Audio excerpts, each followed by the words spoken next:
Hurrdat Sports presents The Damon Benning Show with Ravi Lulla. Runners on first and third, 1-0 count.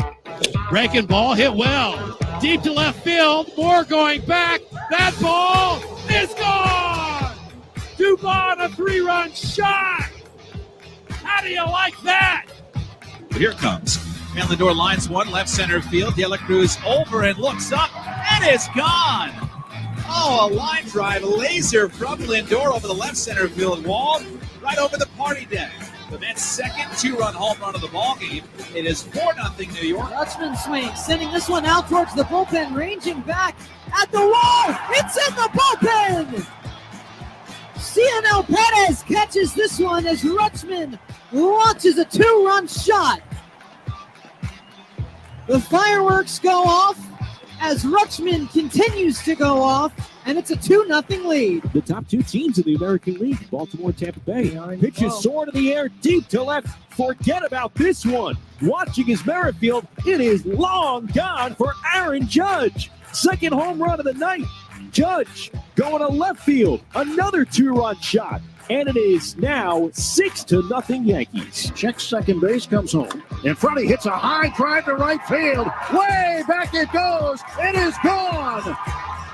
Freeman greets Lawrence on the first pitch with a 3-run homer. And the Dodgers have opened it up to 8-2. Good morning on a Thursday here on the Damon Benning Show with Ravi Lulla. We are live from the Hurrdat Sports Bar and Grill, live on AM 590 ESPN Omaha and ESPN Tri-Cities. Of course, you can find us on YouTube, Twitter, anywhere you get your podcasts. DB, how are you this morning? What up? How we doing?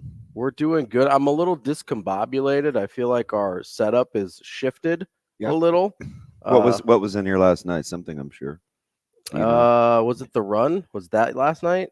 Yeah, I don't know. Maybe. I didn't leave the high school until late, so not sure exactly what was going on. I think they have it set up for tonight. Oh, tonight. Yeah. Tonight, yeah. Thursday's big nights around here. Gotcha.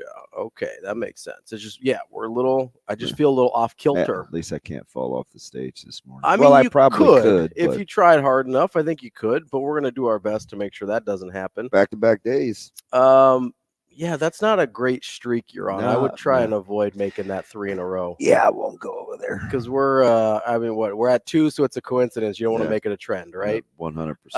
Trying to keep my health. So you leave the high school pretty late last night, getting some work in. Yeah, well, we had a bunch of homecoming stuff. Oh, yeah. It's just a game you play. Right, it's school spirit. Yeah, man. But we went through this like neighborhood parade, and I'm just riding with a couple of my coaches, and we're like on a gator, and the neighborhood support was unbelievable. Really? Oh, that's pretty cool. It was like ticker tape. Yeah. Last year it was on a Friday, so we didn't participate. Sure.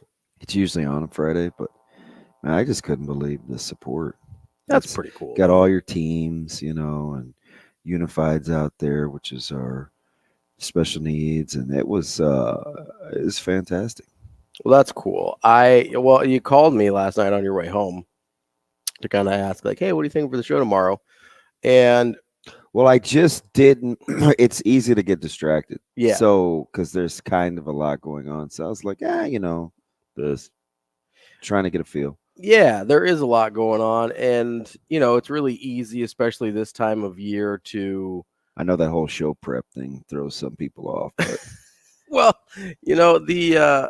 I like to try and work really hard. We talked about this yesterday, right? You work really hard on the front end, so you don't have to work as hard on the back end. Mm-hmm. Do your work early. That's kind of how I feel about show prep, right? Yeah. Like people probably listen to the show sometimes are like, man, those guys are nuts.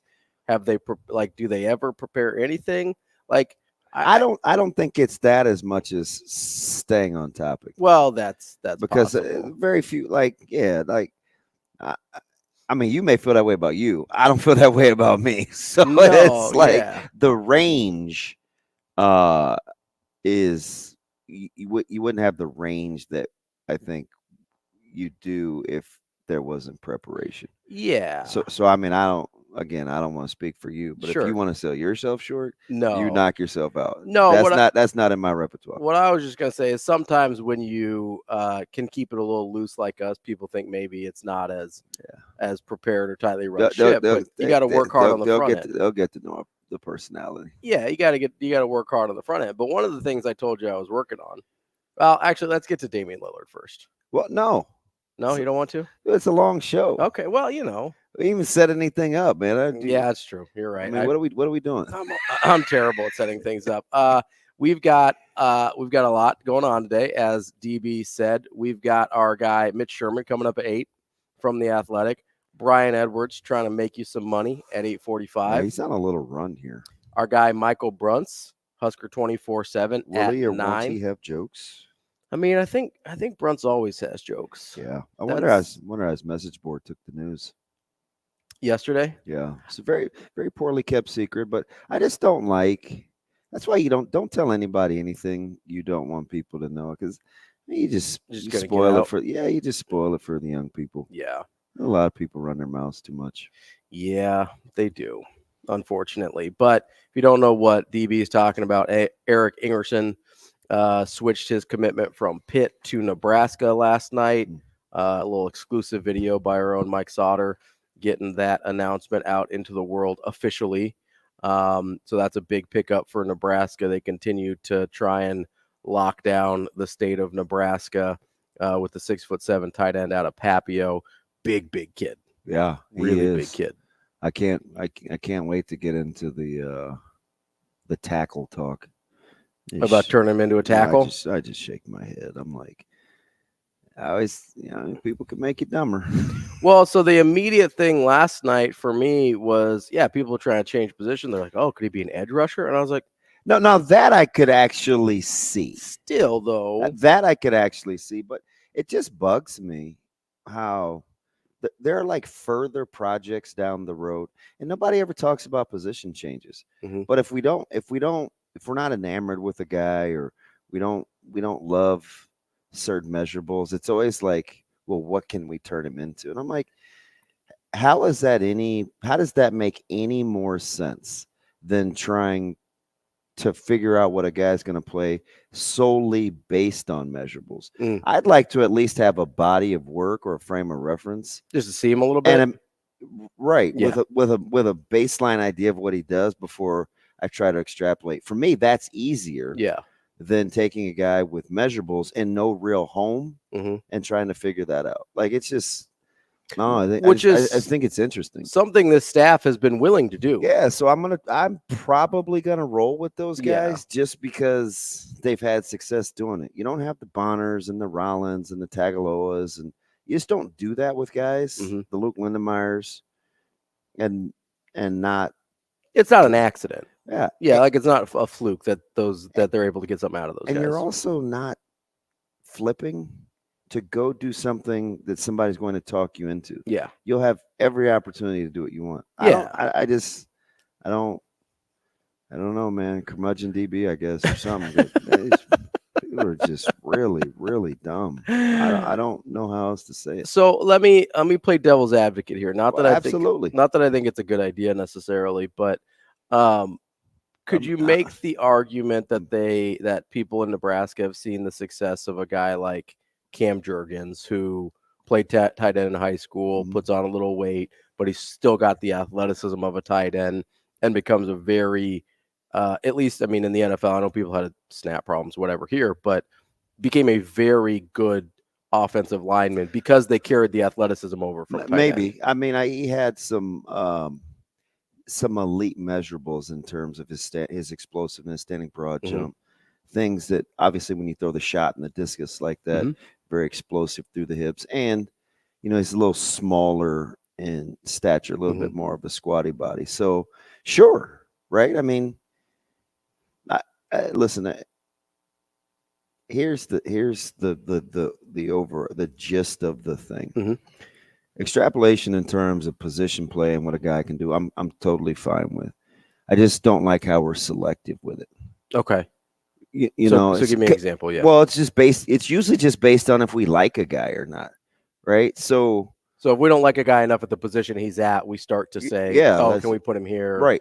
Oh, can we put him there? Because it's our own personal preference. We're trying to justify it in our own minds. Like, why did this guy get an offer? Because I'm not enamored by him. Because it's the low hanging fruit is Cam Jurgens, but let's not act like that was smooth sailing when it was suggested. People thought he was crazy. Yeah, no, so it's like there was a learning curve to say now that he's all pro potential NFL, and he's playing in the NFL, it's easy to use that as a comp. But real time, people thought he was nuts. Remember, he's 265 pounds, and people were wondering how could he play? He's too small. He's too this. He can't snap. It's this. It's that. Like it's a cool story now, but Frost got no credit for it real time. And he got beat up for it pretty good. Yeah, and they hammered him for it for the first 2 years while we still didn't like the snaps. So I don't know. I mean, I get the Cam Jurgens example. It's probably not super analogous to this, but you do the young man. I just think, and maybe I'm a little biased because I know he's good, right? It doesn't have a tight end, you know he's good. Yeah, it doesn't have anything. Listen, like that's my neighbor, right? Yeah. I mean, his dad was the guy that gave me my Steelers gear. Okay. I didn't call him by name. Yeah. But that's his own business, right? Yeah. But I try not to like I worry. I like I said, I'd rather be right than well liked. So it's not an objectivity thing. Like I watched him dice us up in 7-on-7. Yeah. I see him high point balls. I see him get in and out of breaks. We played against him. Like I think I have a good idea how this works. And I'm just a big arrogant. I'm not. Yeah, this is not just some big body willy-nilly guy. He's got ball skills, is what you're saying. And you know what? You don't have to babysit him. That's always a plus. Man, it's my number one thing because we don't understand how hard college athletics is. People they have no idea. Like. And I'm gonna say this and do with it what you will. If you can't handle the rigor of high school, you're not gonna handle the rigor of college. It's just not. So while we're busy falling in love with all these other people that do all these other things, you better look at their track record of them being able to hang in there, because that typically is a very good indicator. It doesn't get easier. It only gets more difficult. Well, and being totally transparent here, the not having to babysit guys is the number one reason I stopped coaching. Because you had too many of those guys, you had to handhold, and that's not my personality. Yeah. And I understand, like, these are young people. Sometimes they need help developing, and they need you to hold your hand along the way. Understood. That's just not for me. To be 100% honest, I thought, okay, if I get out of high school and move into college, maybe it'll be better. It was a little better, not that much better. Yeah, why do I like guys like Easton Stick? Why do I like guys like Harrison Phillips? Why do I like guys like Xavier Watts? Because why do I like to Nebraska? It doesn't matter where they go to school. I know. I'm just kidding. I'm just telling you, you have to be able to compete. You think Ingerson didn't hear the criticisms? He went and worked on his body, changed his frame. And here's the other thing. Not that the barometer is like your peers in the metro, but he's well received too. So there's something to be said about that in its totality, at least in my opinion. And to be fair, with the number of kids from the metro that are in this class, getting along with them is not the least important thing in the world. Who you telling? I know. Yeah, I know. You absolutely know. If you don't think that has a direct impact on recruiting, it does. It absolutely does. When you've got a bunch of guys in the class that people either like or don't like, or guys where you're like, hey, man, I want to play with that guy. Yeah. Or, hey, I don't want to play with that like guy. That. You don't think that impacts decisions? No, I know it does. Right? Like I know it does. That's a huge factor. So being well received by his peers is a big deal. And why would Nebraska stay with it? Yeah. If he wasn't actually good. Especially this late. This isn't a Rhule, Kalen plan A, B, go get. Yeah. No, you have a lot of numbers in this class. They've been after him for a while. It's not necessary. Especially because you've already got a tight end in this class. It's not necessary. You've got Carter Nelson in this class. 100%. You don't need to go get another tight end. 100%. you're still going to have Thomas Fidone on the roster when these guys get 100%. On campus. You don't need to go get another tight end, but they believe in Ingerson to go get him, right? Like that's a big difference here between just this isn't June where they're like, hey, we liked what you saw out of camp. We'll throw you an offer out there, but it's kind of a take it or leave it type deal. And I just they pursued him for an extended period of time. I need to extend a little grace. I really do. But some things I just can't get my mind around. It's like, I know the low hanging fruit thing is to like look at stats or numbers. And we have a hard time. Like that's really hard to do in high school. Sometimes. Well, who's he playing with? Yeah. Who's he throwing to? Who are they receiving passes from? Their O-line, interior line. Who are they going against? Like, we don't like to get on into that because we don't want to spend the time, but we want to have really strong opinions. Well, it just drives me. It just drives me up the wall. I mean, just full disclosure, it's because it's hard. It's hard to take in all those variables and to understand especially because most of these games aren't on TV, so you have to go out and out of your way to do the work to have a good evaluation on somebody. It's really hard to do. So it's easier just to look at the star ratings. It's easier just to look at who he's got offers from. It's easier just to repeat someone else's opinion, right? Like the easiest thing in the world for me to do, and this is nothing against Daniel Kalen. I don't know him. I've seen him in person several times in terms of playing the position. But the easiest thing in the world for me to do would be like, oh, he's Elite 11. He's a 4-star. That's a great get for the class. And maybe it is. I don't know.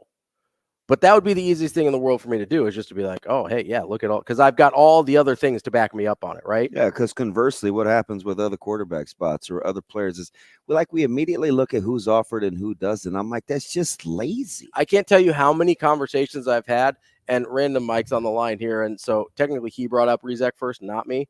But well, we haven't heard from Random Mike yet, so it's still me. Yeah, it's still you. 7:17 a.m.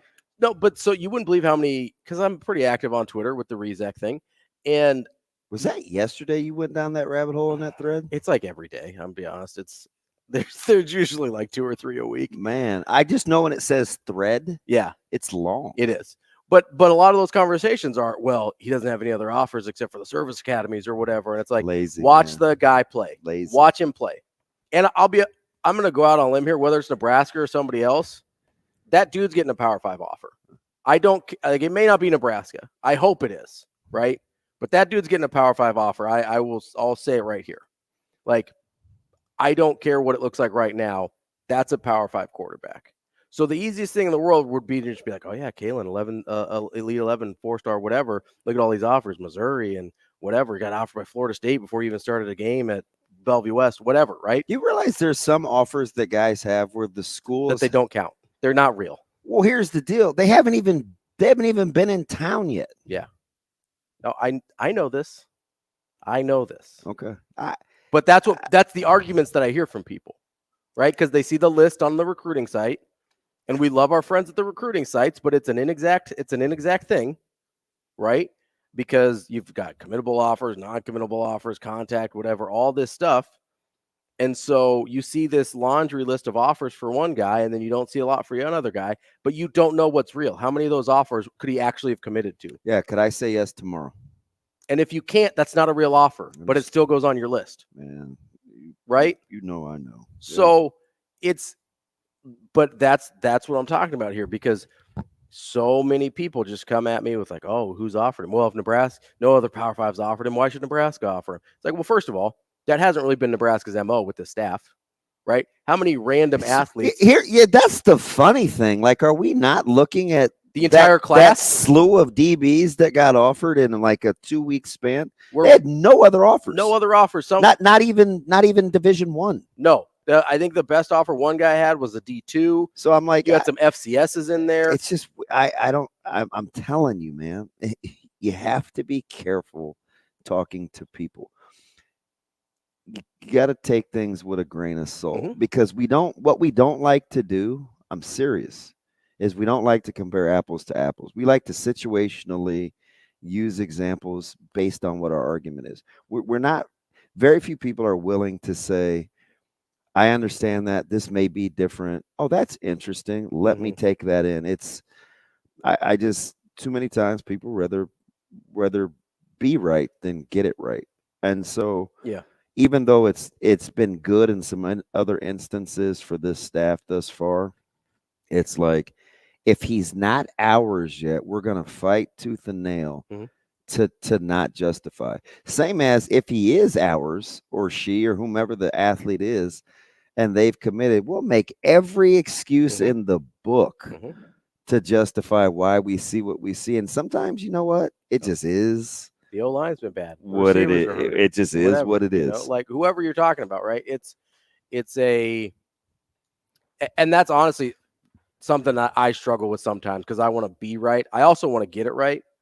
But sometimes it takes you or somebody else being like, well, hey, did you think about this? And then I have to be like, oh, I was doing the thing again. I was doing the thing where I was just building an argument to prove myself right and not necessarily and looking for the truth. Shoot, I do it. Right? It's like, but you have to be willing when somebody says it to you to be like, oh yeah, that's what I was recruiting doing. Is really, really difficult. It is, and it's pretty inaccurate. Talent evaluate. Oh, listen, I've got a fun little nugget for you later about NFL quarterbacks and what their star ratings were coming out of high school, because you would be shocked. No, and I get it. Like, so here's the thing. This is what I love. This is the counter argument, right? They'll look at championships and they'll be like, hey, case in point, teams that win championships have 4- and 5-star guys. Here's the thing. Nobody talks about this. You know, the really, really good players, they're pretty easy to spot. Yeah. That's why there's only a handful of them, right? They're really easy to spot. And they still miss on a bunch of them. So it's like, you're not. It's not foolproof. No. So I just don't know why people use that as like the end. It's easier. The end all be all. It's easier. It's like, well, they're Clark, tight end, where he's playing in Wyoming. Kenny Clark's nephew. Oh, okay. Yeah. It took me about 6 seconds of watching that film.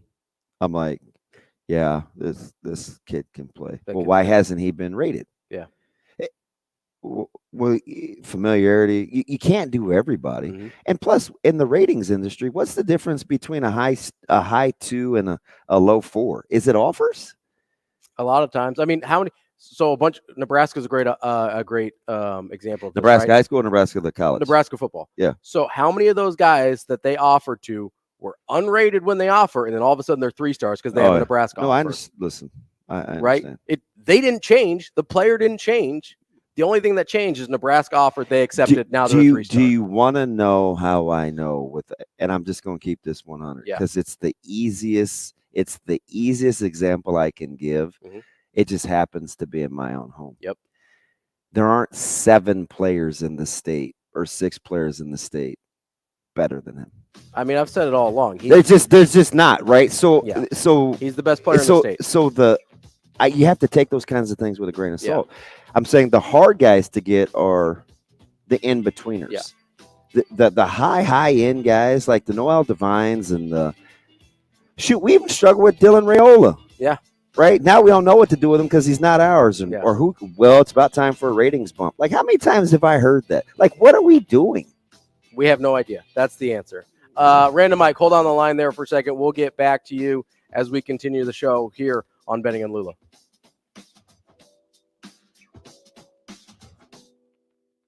We'll be right back in 5 minutes.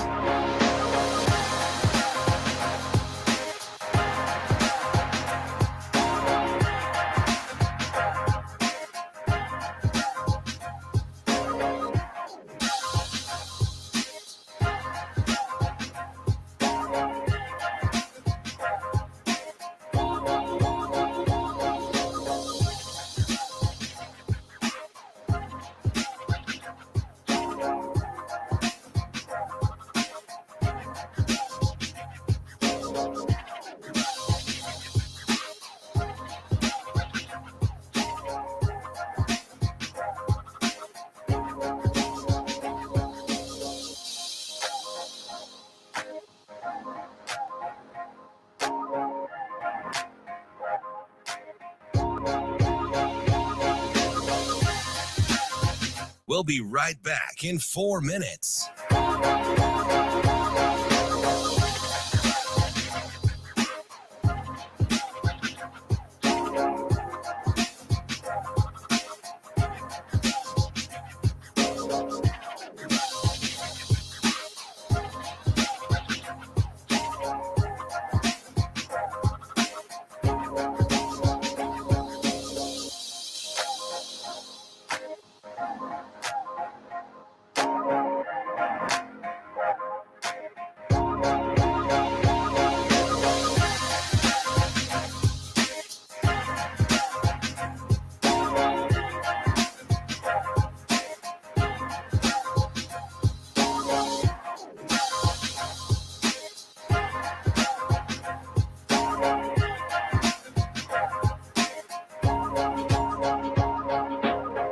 We'll be right back in 3 minutes.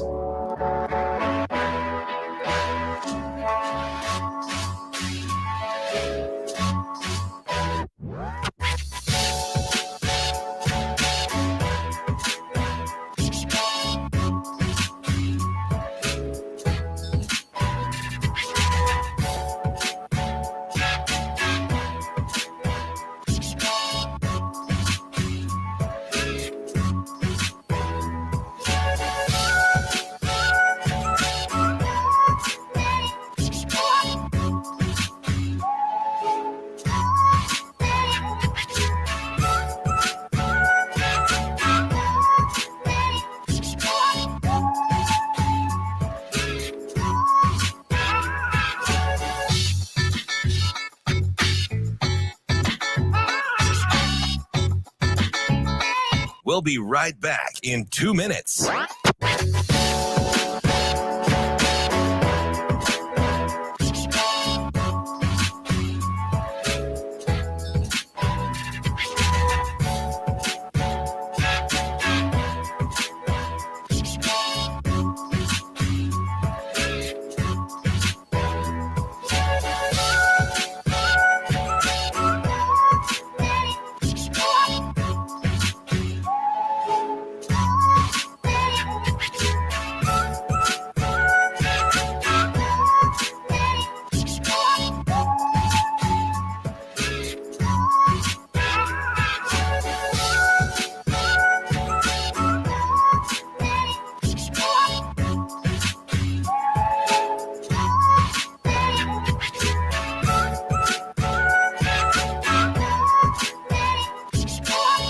We'll be right back in 1 minute.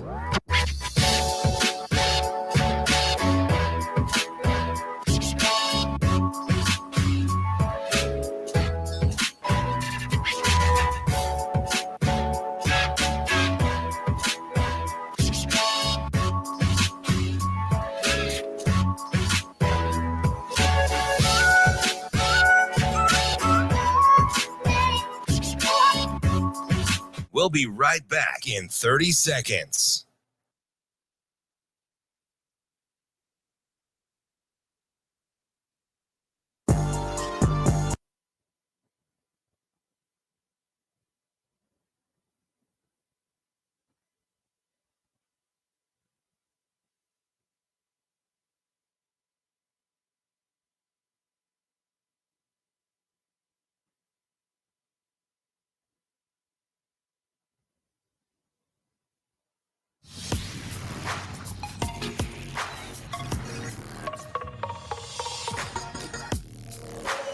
Hurrdat Sports presents the Damon Benning Show with Ravi Lulla.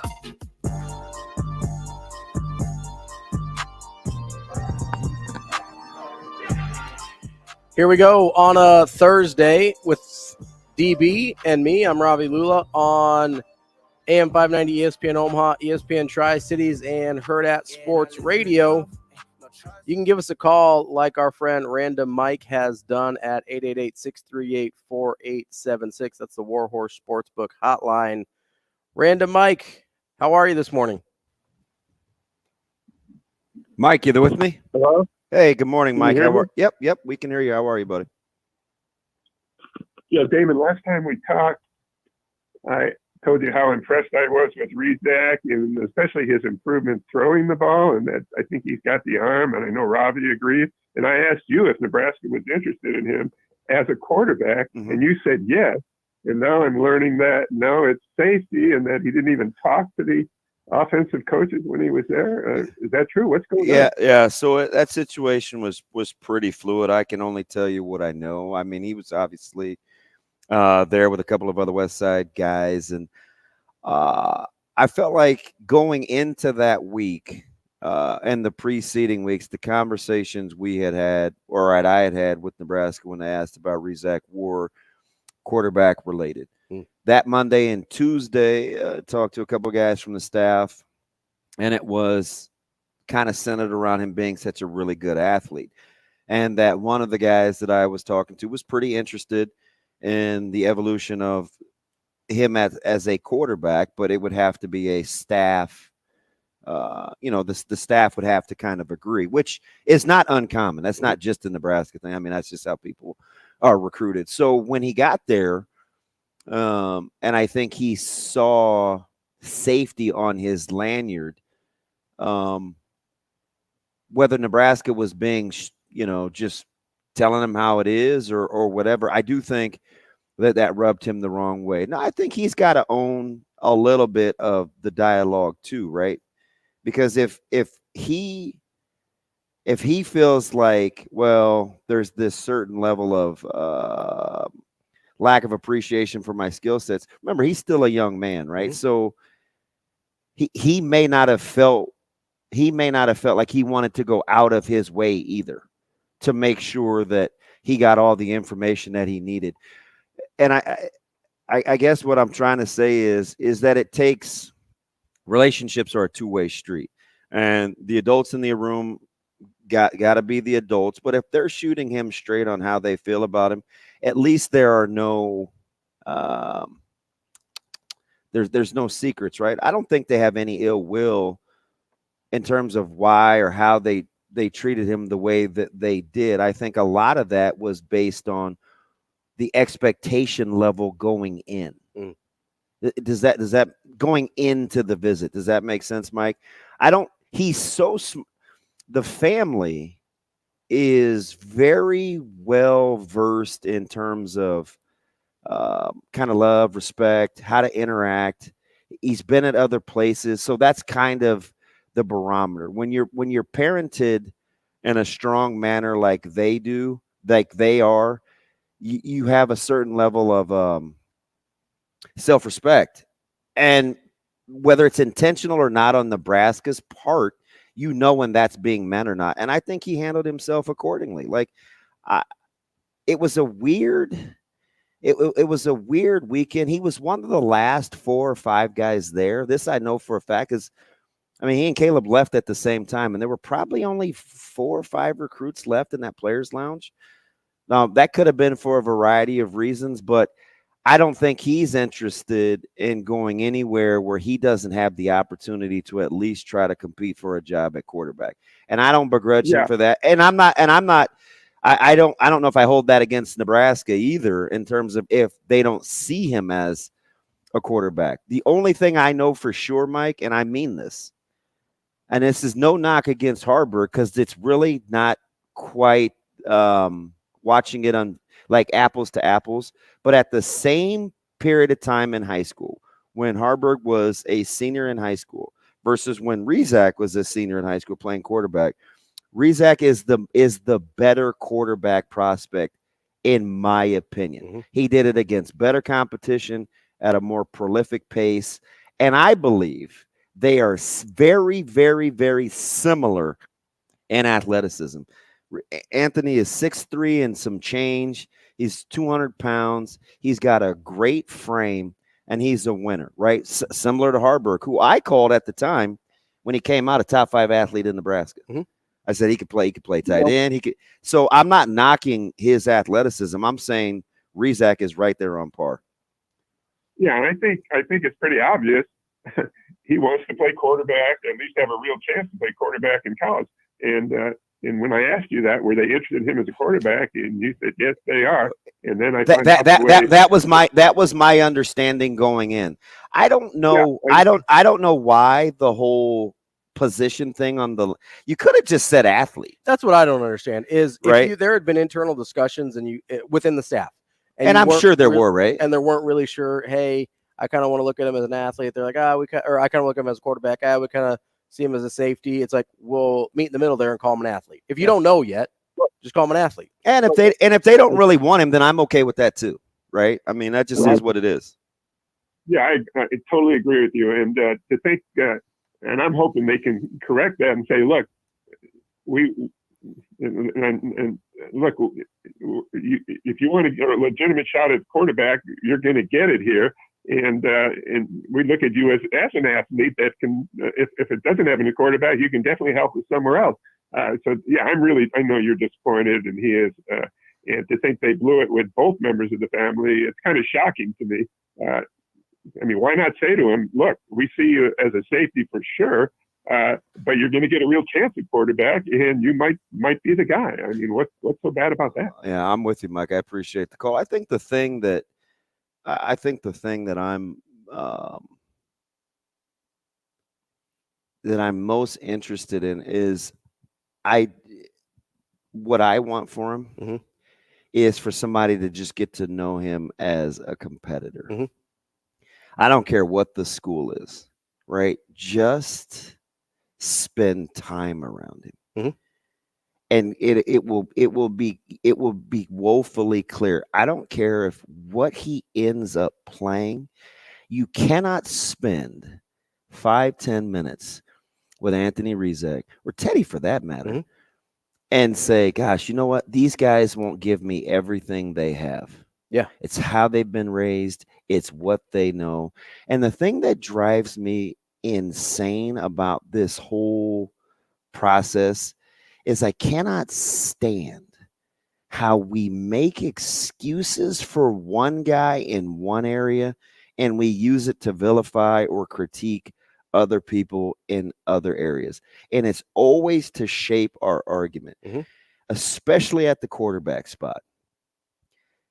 If in the same vein, we hear guys have time bought for them, that this guy isn't healthy, or he plays in this sort of passing system. It's too obvious on third downs when they throw the ball, or their power run action. So therefore, when they only have two receivers in the route, like if we're willing to do this for other quarterbacks in the state, whether it be Bellevue West or Omaha North or Elkhorn South or whomever else, then just spend 5-10 minutes, 20 minutes getting inside somebody's head, because that will tell you right away that they'll go through, they'll run through it, whatever it is that you want them to do.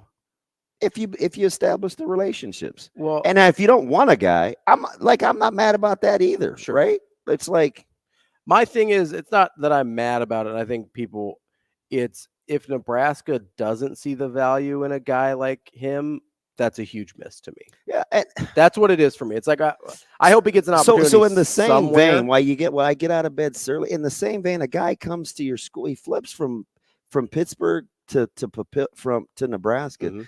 And all we want to talk about is what he isn't. Yeah. Like, those are the kinds of things that drive me crazy. It's like, what are we watching here? And who are we listening to? Well, so for the most part, and I kind of said this earlier, because high school football in Nebraska is not the most accessible thing in the world in terms of getting your eyes on everything you'd want to. Most of the time, it's because they're not watching. They're looking at recruiting sites. You hold Circo's passing offense against him, but you use Bellevue West to validate? Yeah. It doesn't make any sense. I understand that, but it's because most people don't understand the differences there. Like, if you haven't watched Circo and Omaha North, and maybe you haven't actually watched Kalen outside of the Elite 11 camp, like, you have no idea what the difference is. It drives me up the wall, man. Coming up next, we will wrap up hour number 1. Plenty more to come here on Benning and Lulla on Hurrdat Sports Radio.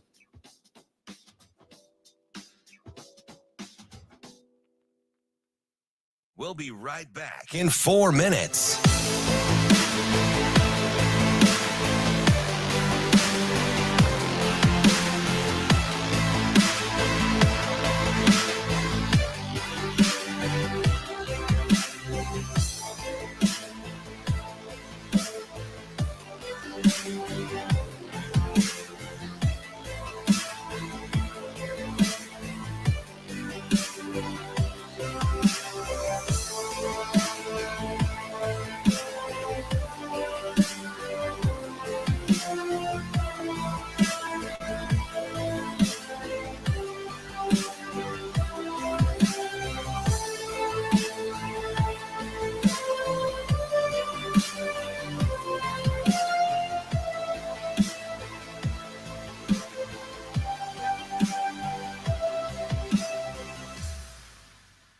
We'll be right back in 3 minutes.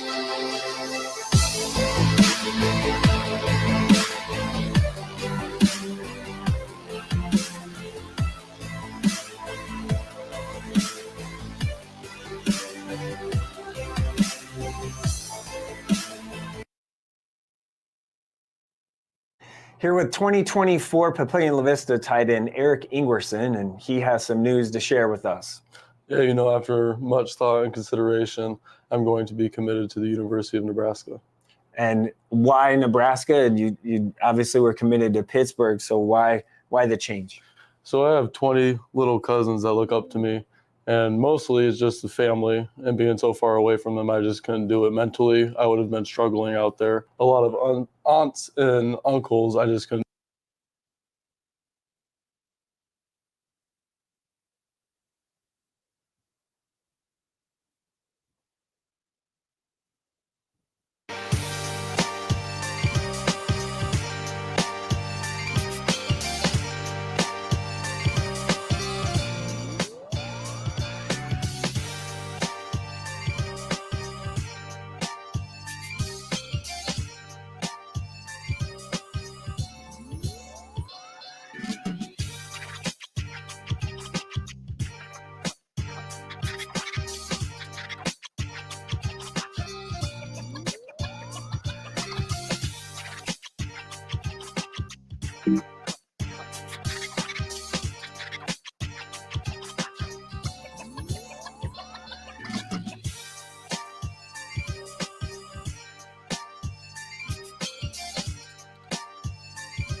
Here with 2024 Papillion La Vista. So I have 20 little cousins that look up to me, and mostly it's just the family, and being so far away from them, I just couldn't do it mentally. I would have been struggling out there.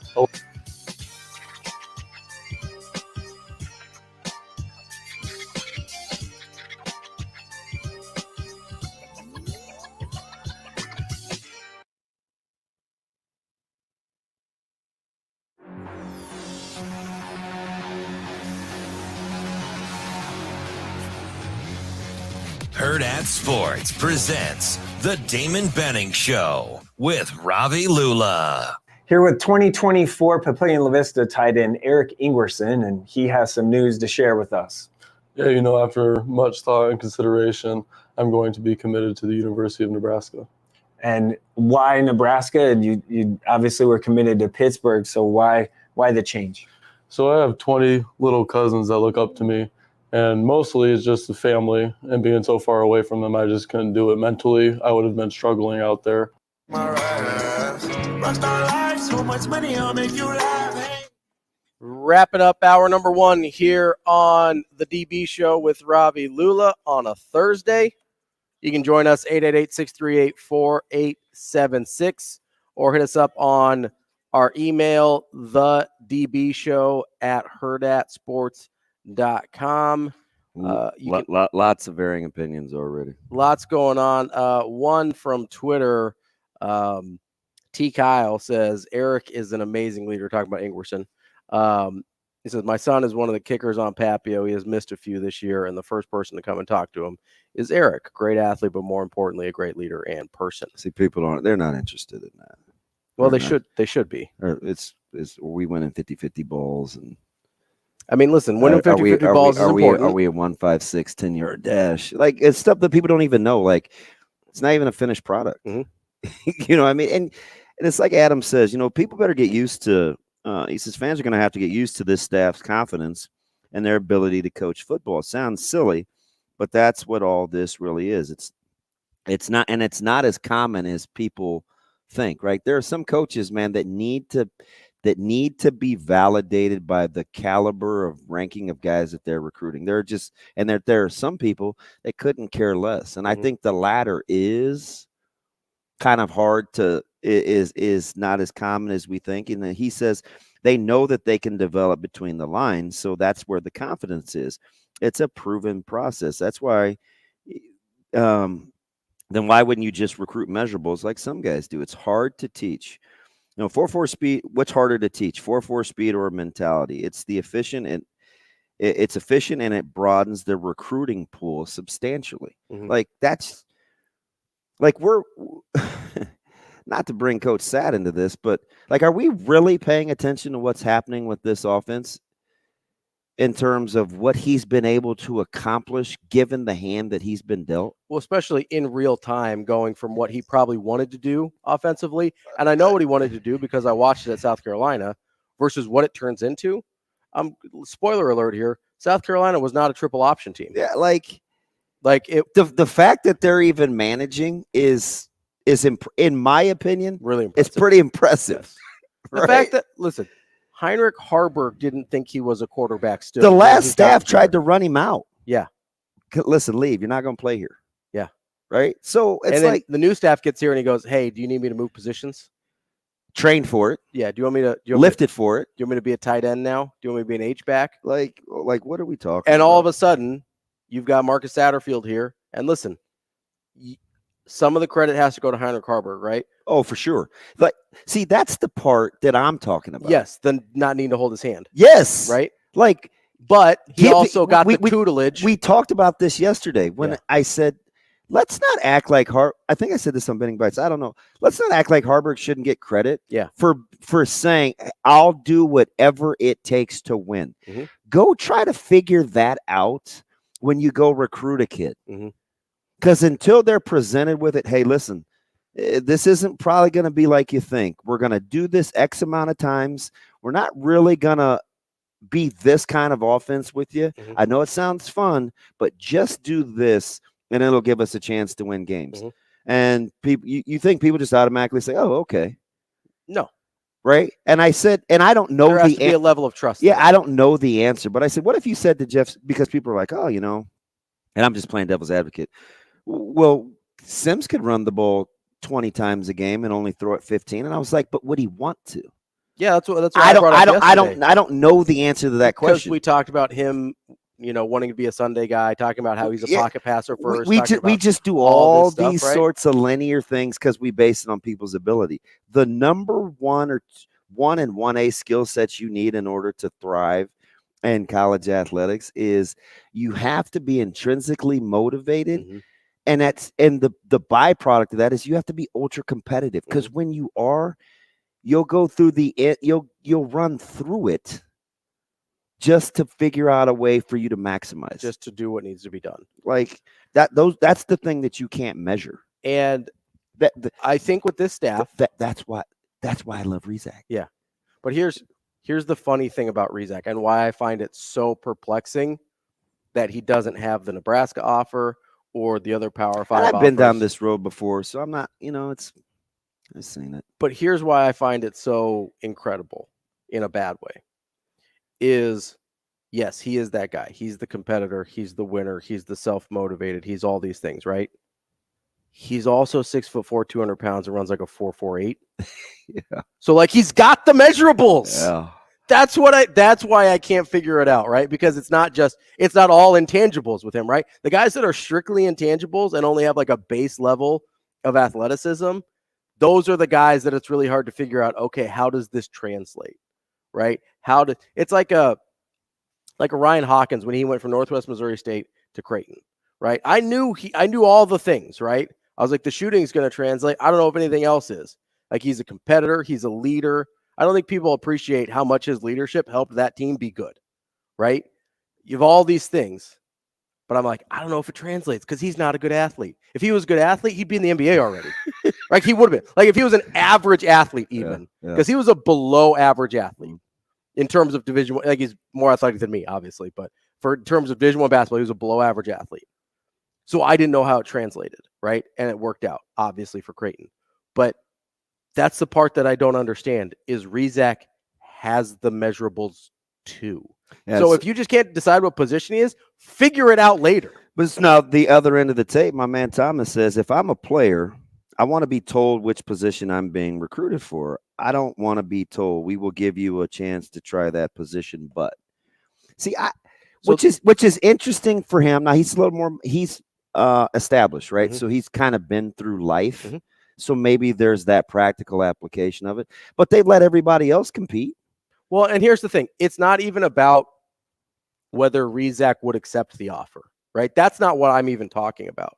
Because I totally respect his whatever he decides in terms of, yeah, I want to go someplace that sees me only as a quarterback. Or maybe I'm okay with going to a place where I get a shot at quarterback, but I really like the coaching staff. If they want me to move, I'll move. Like, that's up to him. What's up to Nebraska? That's what I was saying about Ken's son. It's like, yeah, with Clark, does he look like a whiteout? Probably not, right? Yeah. He's going to grow. He's one of those tweener guys. Mm-hmm. But they could still extrapolate. Yeah. Now, what happened is they brought him to camp. So they got a chance to see him with their own eyes. Mm-hmm. Truth be told, not to defend Nebraska, but I will say this. They wanted Anthony to camp. Mm-hmm. Now, that choice is up to him whether he wants to camp, because at that point, and I'll say this, full disclosure, I think he was over the collegiate dog and pony show. Mm. That's just who his personality is. It's like, okay, like he was over all the underwear Olympic stuff. Where's the value in me? I'm telling you, that's just how they've been raised, mm-hmm. right? So, and you can't begrudge young people for that. Well, because long term, it's going to serve him well, right? Yeah. But it's just it's odd how we pick and choose mm-hmm. based on what we want to happen. And I'm thinking to myself, Tyson Terry, for instance, mm-hmm. right? Some people say, he's not this or he's not that, but boy, he could be an all-conference this. And anybody ask Tyson what he wants to play? But see, nobody cares because he's ours. Yeah. Right? Well, and because it's we'll figure it out. But we'll figure it out. So right? Why is it cool for him? Because he's okay with it. Okay. I see. I'm not very smart, so I just want to know. Well, so here's and I just talked to him last night. Like, it's like, what? Nobody's at. Why do we assume Tyson is cool with it? Because he hasn't said anything differently that we know of. And again, my issue isn't like Nebraska. If Nebraska isn't sure on what to do with Rizak and just says like, hey, we want to offer you as an athlete and we'll figure it out from there, like they have done with a lot of other guys, by the way, that is not an abnormal practice for Nebraska. And Rizak says, no, you know what? I want to go somewhere that sees me as a quarterback. Like, I don't have any problem. I'm good with that on both sides, me too. right? Like, I'm good with it on the Nebraska 100%. side. I'm good with it on the Rizak side, 100%. Right? Totally fine. What I am not good with is having a hyper-competitive guy from the winningest program in the state, who, by the way, has clear-cut D1 Power 5 measurables, and being like, nah, we're cool. That's what I have a problem with. But here's the beauty of recruiting, right? He'll be in Lawrence next week, mm-hmm. right? And Lance Leipold, do the right thing. So somebody is, and just because I I'm gonna cheer for him regardless. Yeah. But as that family knows, would I rather it be the state school? Absolutely. 100%. Why would I want a guy that I think their is really, family, they're season ticket holders? Why would I want a guy Listen, that I think is really good to go somewhere else? They're season ticket holders. Yeah. So why wouldn't I want? I mean, it's like one of my best friends. Like, so why wouldn't I want it to be in state? To be in state. Yeah. But I'm just telling you, I'm cheering for them. Where you think I'm not cheering for Teddy at Notre Dame? Absolutely. Same as I cheer. Yeah, I'm cheering for Teddy. Absolutely. I'm cheering for any kid wherever they want to go if that's where their heart lies. I'm just saying, like, I just can't stand the mixed examples based on what we want the outcome to be. Like, be better. Just be better. Well, and we're going to try and be better in the next segment because we'll be talking to our friend Mitch Sherman from The Athletic. That's coming up next on Benning and Lulla on Hurrdat Sports Radio.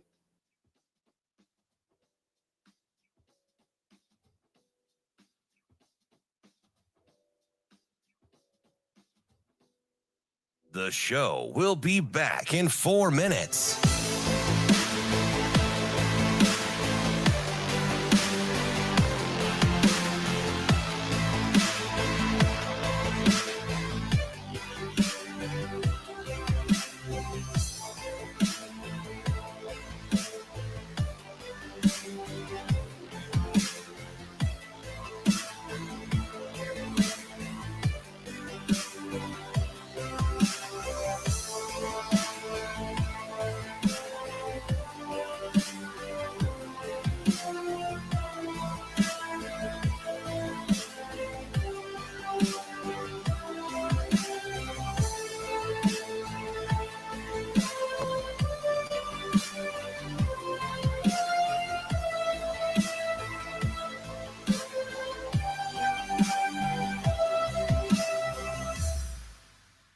The show will be back in 3 minutes.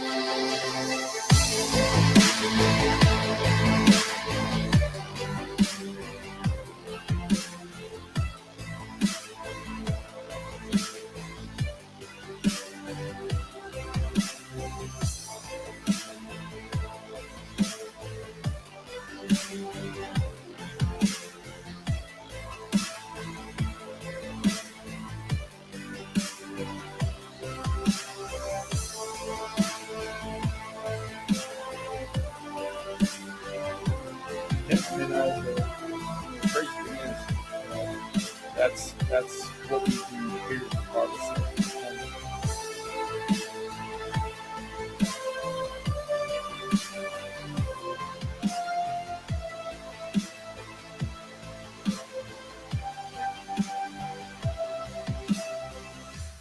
The show will be back in 2 minutes.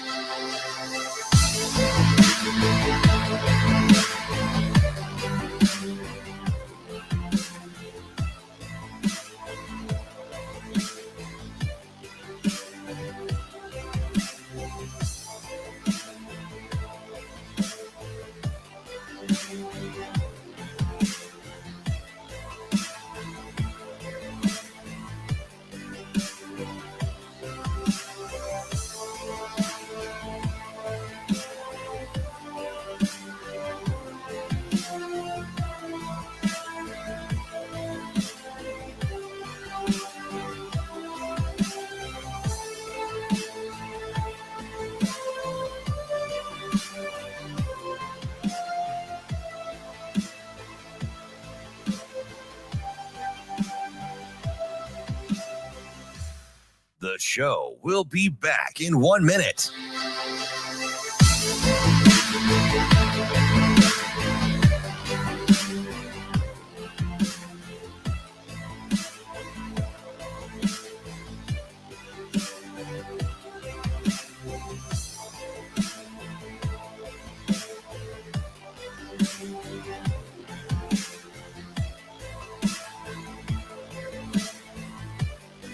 The show will be back in 30 seconds. yeah. I mean, the crazy thing is that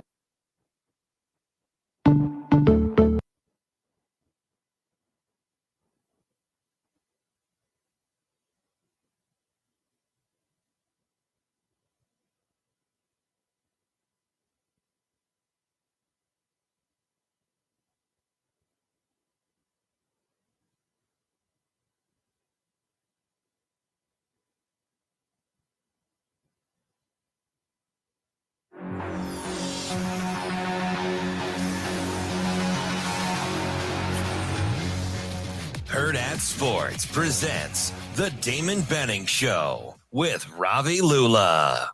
Yeah, I mean, the crazy thing is that that's what we do, period, regardless of opponent. I mean, we want to set a standard of how we play, how physical we are, regardless of who shows up, right? And I think if we hold ourselves to that standard, then it'll take care of itself. The game will take care of itself. So right now we're concentrated on us right now.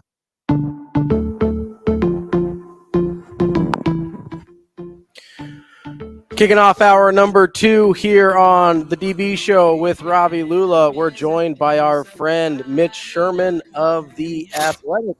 Mitch, how are you this morning? I'm well. How are you guys? Good, Mitch. Good morning to you, buddy. Morning. We're having a nice, lively, spirited debate about in-state recruiting. Obviously, there's some big news with Eric Ingerson switching his commit from Pitt to Nebraska. And, I know you've covered this to a decent amount. I know recruiting is not your primary area, but obviously you had the story on Caleb Benning, which we're not going to make Damon talk about unless he wants to. But Mitch can talk about that. So let's start there, actually. I thought it was a terrific article. I don't know Caleb super well, just from what Damon tells me, but it seemed like you got him to open up a little bit about some things that don't really seem like in his personality to just volunteer. I guess just how did that conversation go with him that he seemed sort of comfortable with telling you some things? Yeah, I think he just decided to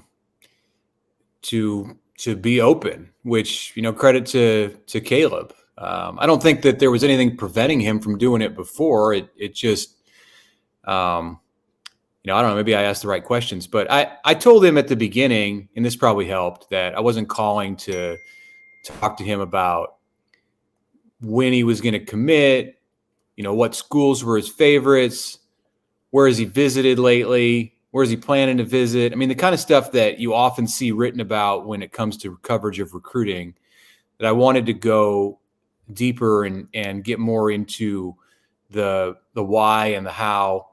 And, I often, either when I'm covering it or when I'm consuming the content on recruiting, think about the fact that these are lives of these athletes, and they're not just like commodities that are out there. I mean, I've got a kid in high school who's not going to play Division I athletics, but a kid in high school and another in middle school.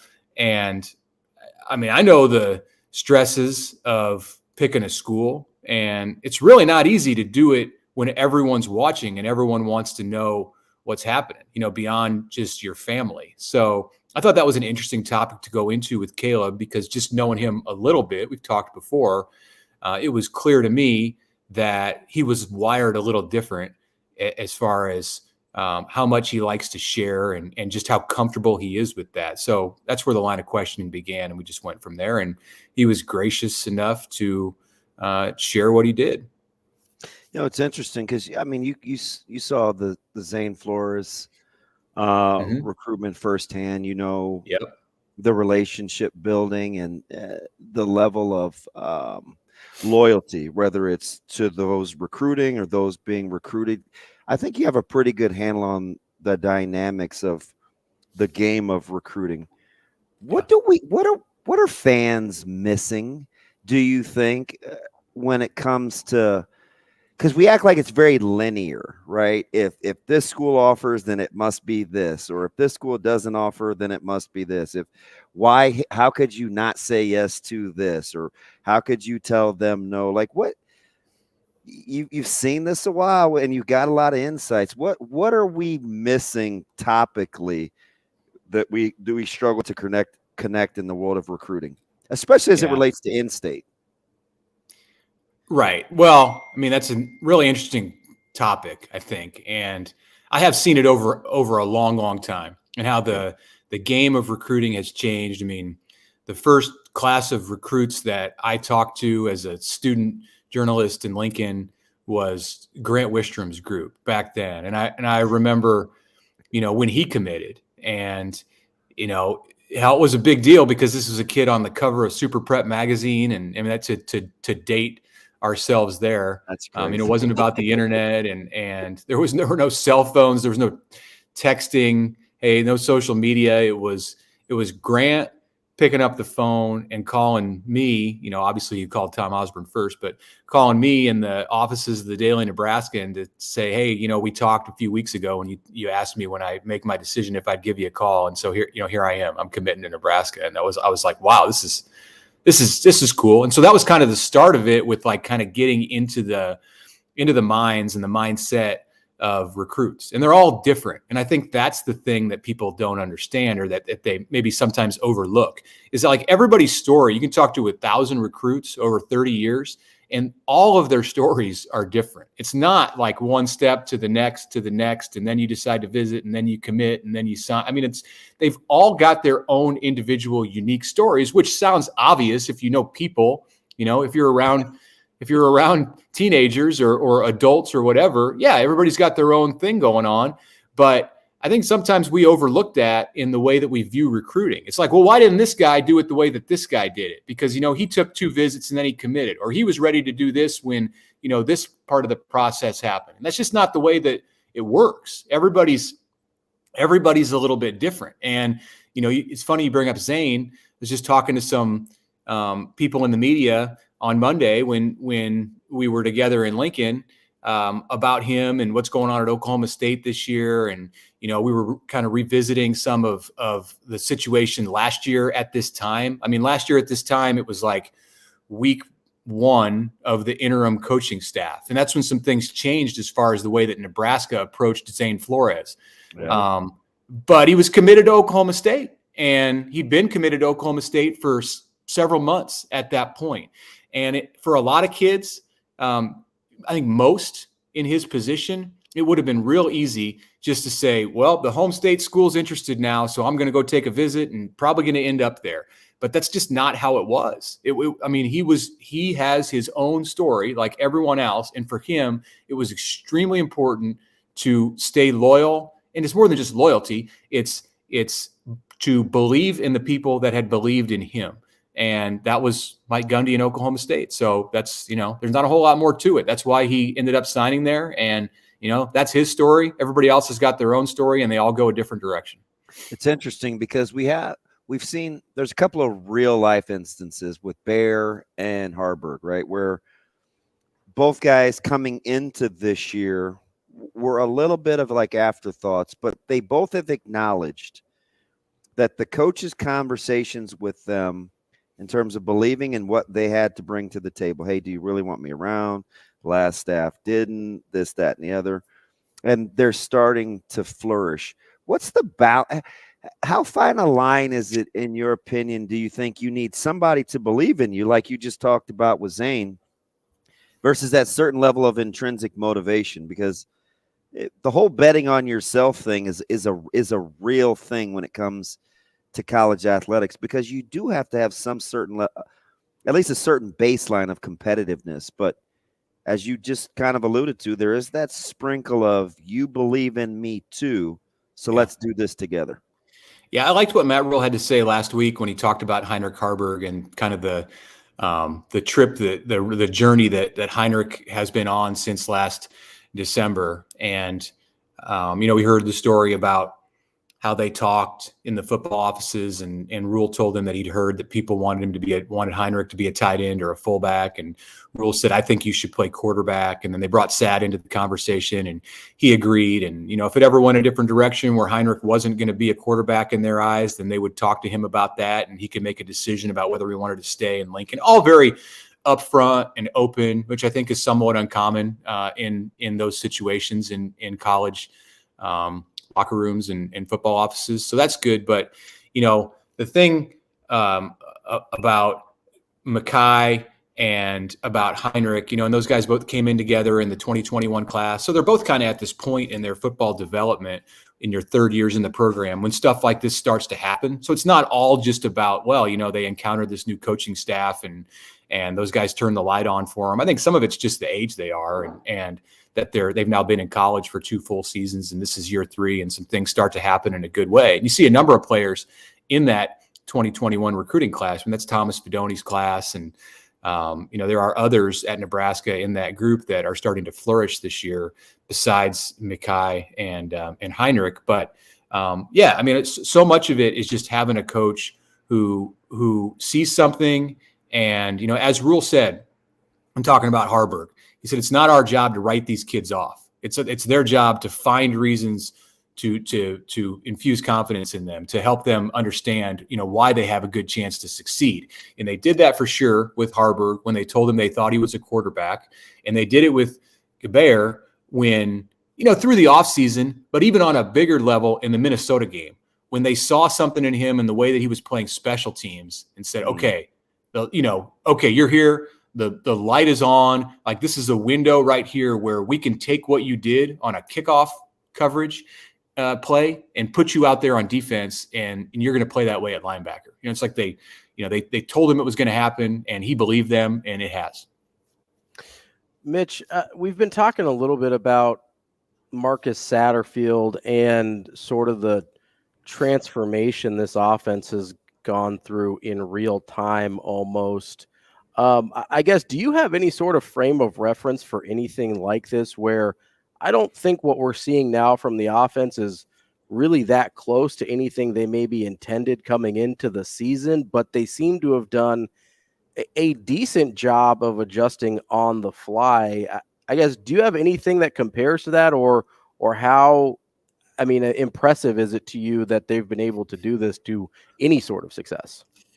Yeah, I can't think of a situation. I'm sure there's something out there in college football where a team has had to switch because of injuries and various situations. And there's been so much that's happened in Nebraska from a personnel and coaching standpoint on the offensive side since December 1st last year. You can start with, the thought that Mickey Joseph was going to be a part of this coaching staff. And then that went by the wayside. And, that leads to Trey Palmer leaving, probably wouldn't have stayed anyway, but and the way the coaching staff was put together and, number of receivers going to the transfer portal, and you get into the off season and then Casey leaves and then, Xavier Betts is no longer a part of the team. And then Eric Gilbert is unavailable. And then Isaiah Garcia Castaneda goes down in the opener. And then Ramir Johnson and Gabe Irvin go down in week 3. It's pretty crazy to think about everything that has happened. And not a lot of it has been positive as far as building toward the offense that Marcus Satterfield wanted to run. So yeah, you have to adjust, but I don't know that I can, certainly not off the top of my head. I can't think of anything at Nebraska or anywhere else that I'm familiar with where they've had to do it this way, this dramatic of a change. And, the question is, and I was having a conversation with somebody yesterday, like I wouldn't say it was heated, but it was an animated conversation. Like, okay, what's best?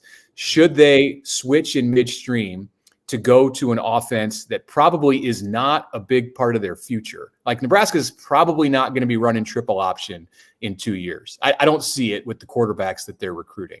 Maybe they'll see that this works and switch, but I don't think so. They're doing this out of necessity, out of need. So what's better? To go with this offense in a temporary fashion because you think it gives you a chance right now to have your best shot at winning and getting to 6 wins or, more, or to stick with what you're going to do. So it helps you in recruiting. So your recruits can see the way it's going to be when they're in the system. And even if it's fitting a square peg into a round hole, you're going to shove that future offense down the throats of everyone. And I think it's the first. I think with where this program's at right now, they got to do everything that they can to win. And even if that means taking a bit of a step back for these next 8 games, as far as the development and what the future means, they can make up for that time in the bowl season by having extra practices if they get to that point. And in the off season. And then I don't think they're going to look, their recruiting class for 24 is basically full. And the guys that they're continuing to go after, like, I don't think people are going to make a decision and change their mind because they see Nebraska run an option here against Louisiana Tech and Michigan and whoever else.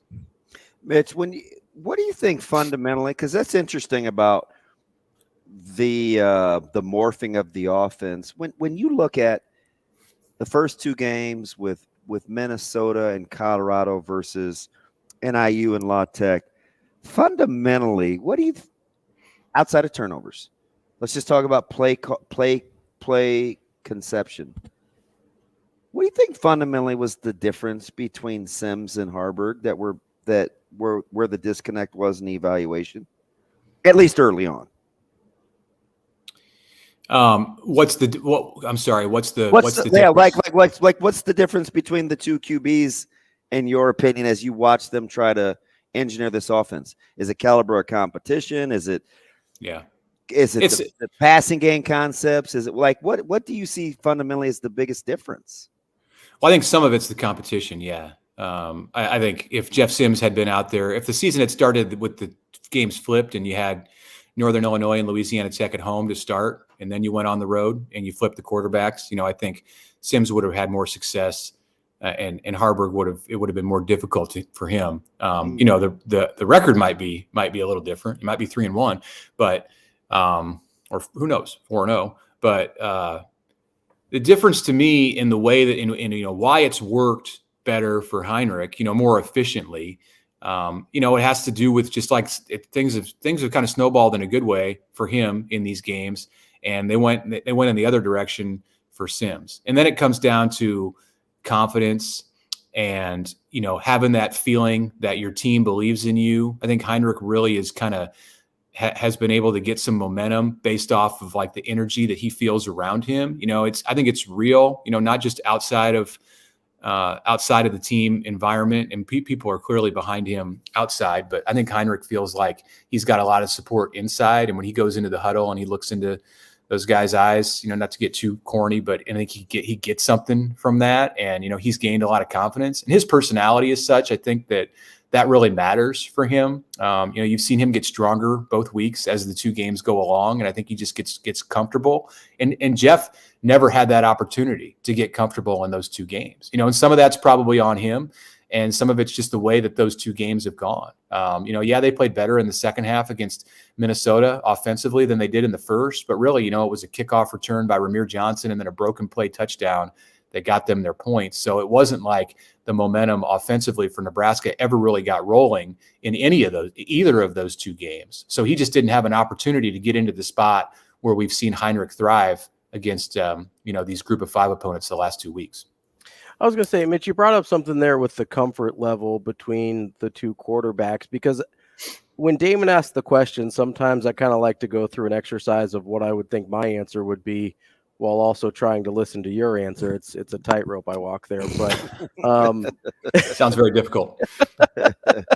It is. I got a lot going on. Yeah, that whole multitasking thing. I can't think and talk at the same time. I can't either, if I'm being honest. But I think that's the thing I would have landed on in terms of the difference between what I saw from Sims and Haarberg. And yeah, it's home versus away. It's Power 5 versus non-Power 5. But, Haarberg has hit some adversity. He's had a couple forced fumbles and things like that. They weren't the most, it's not like he's played totally clean football, but it seems like his comfort level or confidence or whatever it is has been less shakeable than Sims. Is that a fair assessment, or is there too many variables in terms of opponent and location that I'm not giving Sims enough credit? Yeah, I'd say ask me again on Saturday night, and we'll see if he goes out and he's unshakable in spite of the circumstances against Michigan, and he just looks like a rock out there. No matter what the score is, then yeah, I have a better ability, I think, to answer that question. But right now, when you look at the way the last couple games have gone, has he been behind? I don't think Nebraska's been behind these last couple games. They were tied. They were tied with Louisiana. Yeah, they've been tied, but it's different when you have to play from behind. And Jeff dealt with a lot of that in the first couple of games. So they were ahead in the second half against Minnesota for a while, but Colorado never playing from ahead. I'd like to see, before I can really assess the differences between the two of them in that spot and whether Heinrich really is more comfortable with everything that's going on around him, I'd like to see Jeff in some similar spots. I'd like to see him out there with a lead at home and the crowd behind him and things kind of going downhill in his direction, as opposed to what he experienced in those first 2 games. So it's tough, but Heinrich has passed the tests. I mean, he does look at ease and comfortable and like growing more, more equipped to handle everything as these games have gone along. And I would expect that because he's young and because this is new to him, that he's going to get better and better at that. And I think there is a legitimate question with Sims because the opposite, in that he's played 20 some games, that maybe he is what he is. And, is there as much room for him to be able to grow? I mean, he can always get better and he can always grow, and they're going to continue to try to coach him up. But it stands to reason that Heinrich, he's not as far along in his progression. He's much less of a finished product than Jeff Sims. So I think that needs to be taken into consideration also when you compare the two of them, and when after you get past this week and you start to move toward Illinois, which to me, at the end of the season, we're going to look back on as probably a much bigger, more important game than Michigan. When you start to make the decision about how you're going to go with the quarterback spot. You need to take it all into consideration with both of them. And I'd like to see them in some similar positions and and then assess how they handle adversity.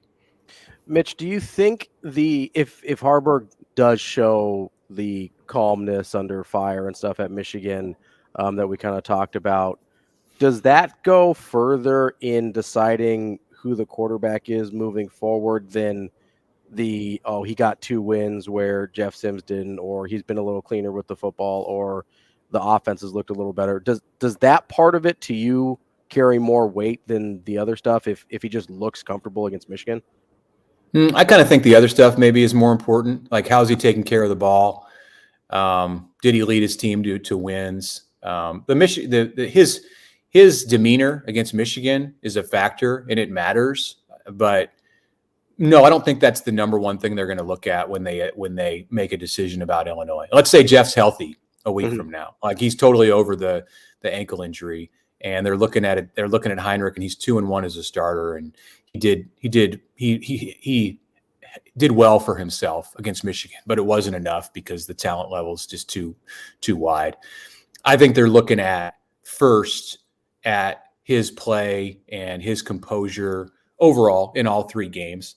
But no, I wouldn't say that his performance against Michigan is going to be the number one factor. Probably not. It's important though. God, it's interesting, Mitch, as I'm listening. We may be talking about the wrong side of the ball with the weather and Nebraska playing 25 guys every time out defensively. I wonder if Nebraska can wear Michigan down some. Does that even seem like a thing, or am I nuts? Because it's going to be hot. I don't think that's going to really be that. Or what about numbers? Yeah. Just the numbers of bodies that Nebraska throws out there. Yeah. Well, I don't know. Michigan's style of offense, I think, if anybody's going to get warm, I would be more concerned. They only run about 57, 58 plays. It's pretty wild. You think about it in the type of offense that they want to be, and you're thinking they're going to be more up in that Penn State range against Iowa. And I'm sure eventually that's where what they want. They want a game like that. I don't have that come to fruition on Saturday. I don't look at this matchup and say I expect Nebraska to defensively to wear down the Michigan offense. It surprised me. That's Mitch Sherman from The Athletic. We appreciate your time, Mitch. We'll talk to you again soon. Thanks, Mitch. Hey, guys. Thanks a lot. More of Benning and Lulla coming up next.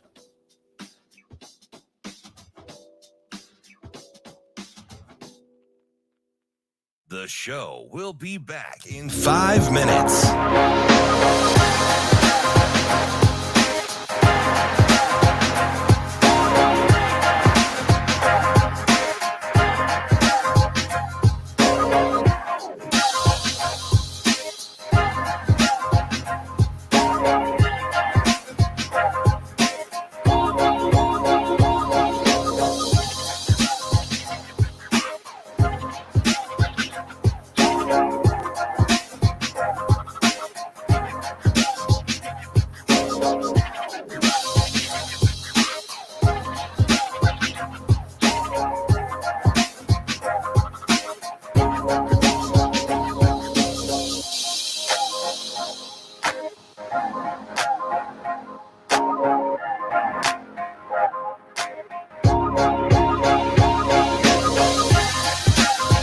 The show will be back in 4 minutes.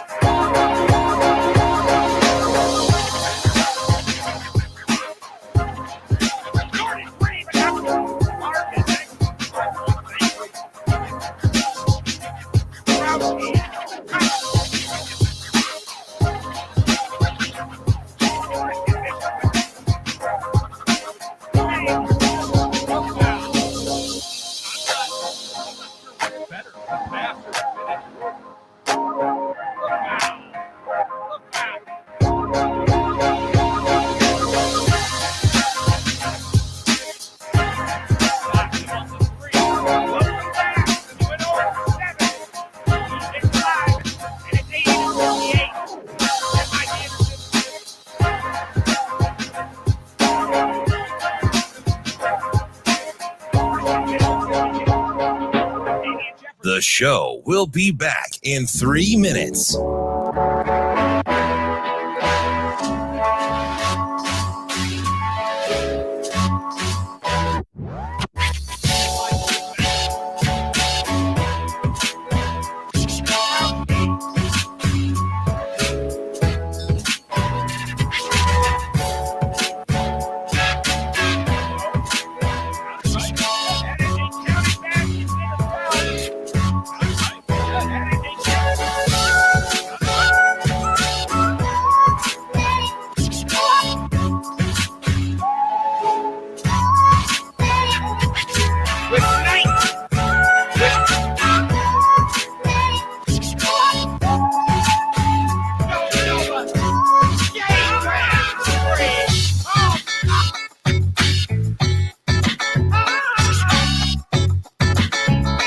The show will be back in 2 minutes.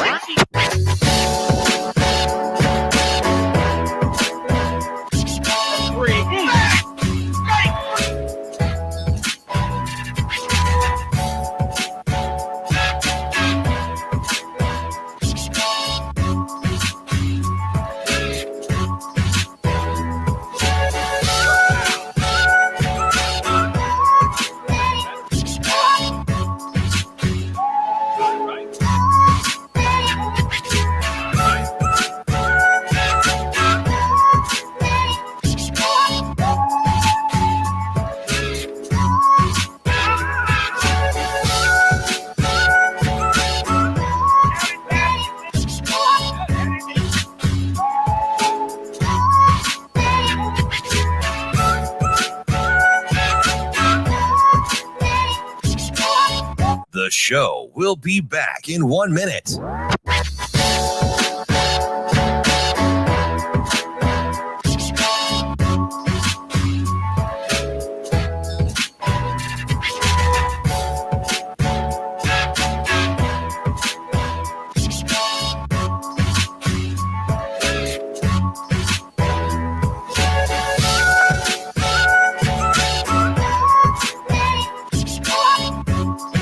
The show will be back in 30 seconds.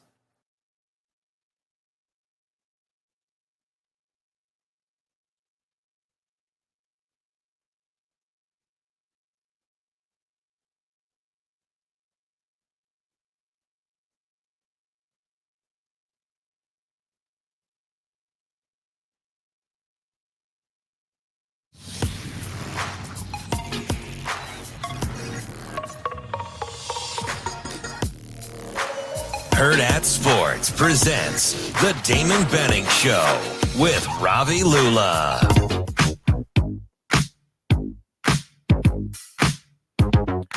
Welcome back to The Damon Benning Show with Ravi Lulla here halfway through the show on a Thursday. I want to tell you about our friends at Dyer Law. If you've got personal injury or workman's comp issues, give our friends at Dyer Law a call, 402-393-7529, or visit dyer.law, that's DYER.law, to chat with trusted professionals about a personal injury claim, about options that you might have for workman's comp. Make sure you check out Dyer Law. Good stuff there from Mitch Sherman of The Athletic, as always. Our social medias have been popping off a little bit from our discussion this morning. People seem to have strong feelings about Nebraska recruiting. But there's a recurring theme, and we kind of started the show with this, but I want to circle back to it a little bit because I was talking to you on the phone last night, and I told you I was performing what was probably a fruitless exercise, because there seems to be this prevailing notion that if X number of schools don't offer you, or certain schools don't offer you, or whatever, then it's impossible that you're a good football player and maybe they just missed, right? That happens a lot. And it's not just football, it happens in basketball. I've got an entire list over here of really good basketball players that went to colleges that should never have landed basketball players of that caliber. And I'm not talking about transfers, right? Like, I'm not even counting Larry Bird at Indiana State because he went to Indiana first. Like, I'm not even counting that because Indiana saw it. They got it right. And he was just like, nah, I want to go home. I want to be closer to Indiana State, right? He doesn't count. Not even talking about guys like that. I'm not talking about Joe Flacco who ends up at Delaware because he didn't win the job over Tyler Palko at Pitt, right? Like, you're not talking about Steph Curry. No, I am talking about Steph Curry. Because my guy had one scholarship offer. He couldn't even get Virginia Tech, where his dad played, to let him walk on. Yeah. Goes to Davidson and becomes a top 10 basketball player of all time. Okay? Like, those are the guys I'm talking about. And so I decided, listen, there's a laundry list of basketball players like that, which is even funnier to me because I think basketball is easier to evaluate than football is. I'm in agreement. There are fewer variables, especially at the quarterback spot. Yes, there are fewer variables in basketball that impact your performance individually than there are in football. It's so hard to evaluate football to isolate one guy, right? Basketball, it's easier, and you still have a laundry list of basketball players. But so I went through this exercise because somebody asked me, I go, hey, there's a lot of guys that have been under-recruited that end up playing on Sundays. And I didn't even want to go through all the positions because you want to go to like offensive linemen and places like that. And it gets real murky real fast. So I just stuck with quarterbacks. So that's the easiest one to do. Would you like to guess the average star rating of the starting quarterbacks in the NFL coming out of high school? Of the current starting quarterbacks? So I did 35 guys because you have 32 starters and a handful of guys that have been injured. So you've had other guys start this year. So example, I used both. So basically Dobbs and Trevor Lawrence. Yeah, so I used both Josh Dobbs and Kyler Murray in Arizona. I used both Andy Dalton and Bryce Young in Carolina. I used both Aaron Rodgers and Zach Wilson in New York. So you have 35 total guys. They're coming out of high school, right? So you had guys like Aaron Rodgers. You had guys like Josh Allen went to JUCO. So I didn't count the JUCO rankings. This is coming out of high school because that's what we've been talking about with Anthony Rezock. Coming out of high school. I will guess 4 stars. 3.22. Barely 3 stars. Interesting. Barely. 21 of those 35 players, so well over half, were 3 stars or lower. You have, I believe, 4 guys that were unrated coming out of high school. What was 0 stars. What was Purdy coming out? 3. 3-star? And some of these are revisionist history because in the later years, guys, like we talked about this earlier, guys would get an offer from a Power 5 and then they become 3 stars. So they were unrated before that. And then they suddenly, oh, he's a 3-star now, right? Yeah. So some of these, that probably skews even lower than the actual number that I came up with because some of these guys only got their 3 stars because they got offered by an Iowa State like Brock Purdy did or whatever. But you have Daniel Jones, totally unrated coming out of high school. That's not that long ago. That's like square in the recruiting era, right? Totally unrated coming out of high school. Aaron Rodgers, early end of the recruiting era, totally unrated coming out of high school, had 1 JUCO offer. Yeah, remember those mechanics? Yeah. When Tedford had the... He's pretty good, huh? Yeah. Josh Allen, no offers coming out of high school, unrated coming out of high school, and 1 offer coming out of JUCO. Okay? Josh Allen is the guy that we all look at and say is probably the most physically talented guy in the league right now at quarterback, right? Was unrated coming out of high school. So you're telling me that these guys don't miss? I'm not just talking about recruiting services. No offers for Josh Allen coming out of high school. You're telling me these guys don't miss? It's just not true. I think one of the things you have to be careful of, we have to be careful of, is watching this current Nebraska offense and thinking this is who they aspire to be. Sure. So because I think you have to get past the first year, accrue as much talent as possible, and then figure out how you want to play football. Sure. So I think it's super important to keep that in mind when we're looking at how guys are recruiting the position. Sure. Right? And I've said this for like 3 weeks. And more so on offense than defense, right? Since you've been on the Rezac thing. The Rezac thing. Yeah. Which I mean, it's fine, right? But listen, like part of it's about Rezac, but part of it's also about the way we view these things, right? Like he's a really good example of some things that I feel more I just don't want about. people to think, and I get it. I just don't want people to think watching this offense, even though it's easy to see him in it. Sure. I don't want you to think that this is how Nebraska wants to play football, because I'm not sure it is. I don't and I also don't want to pit it against, and I was just telling this to TK.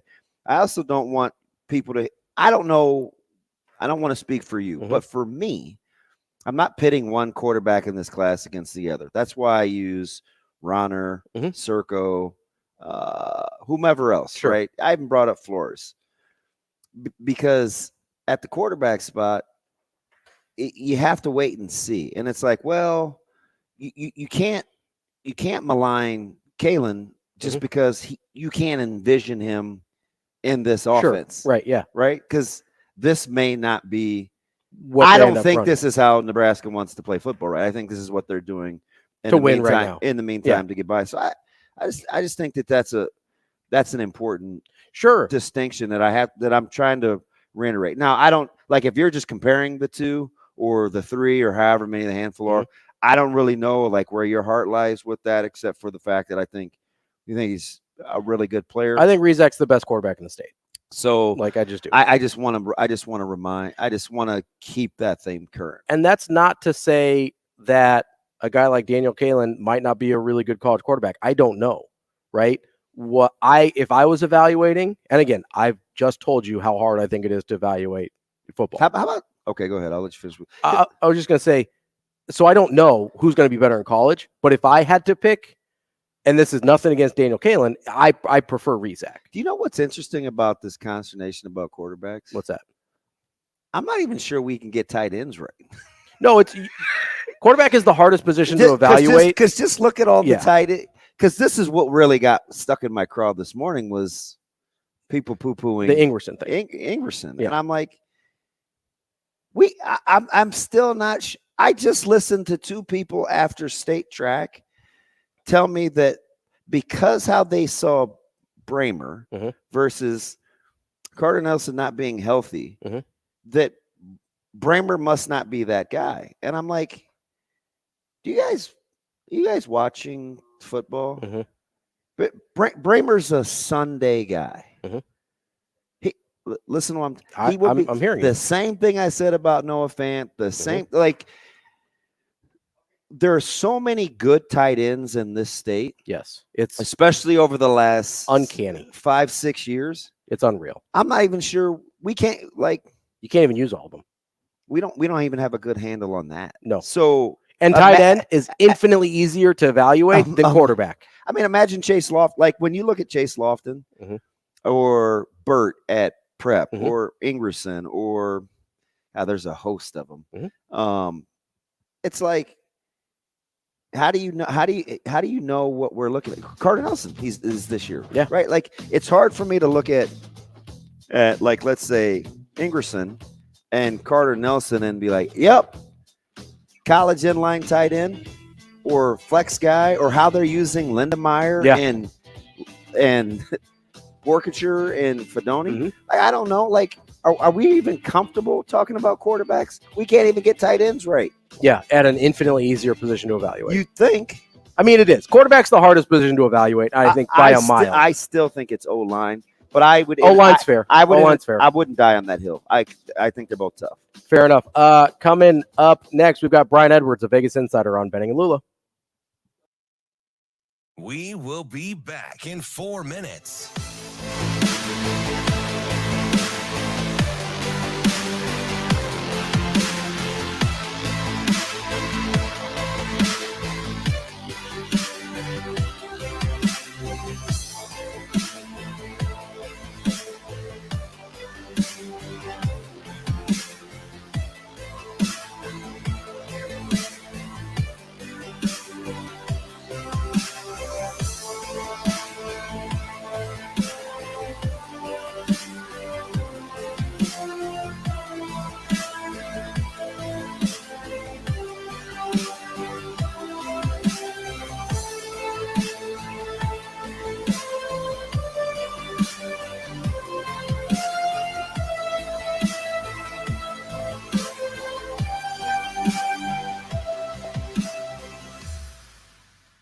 We will be back in 3 minutes.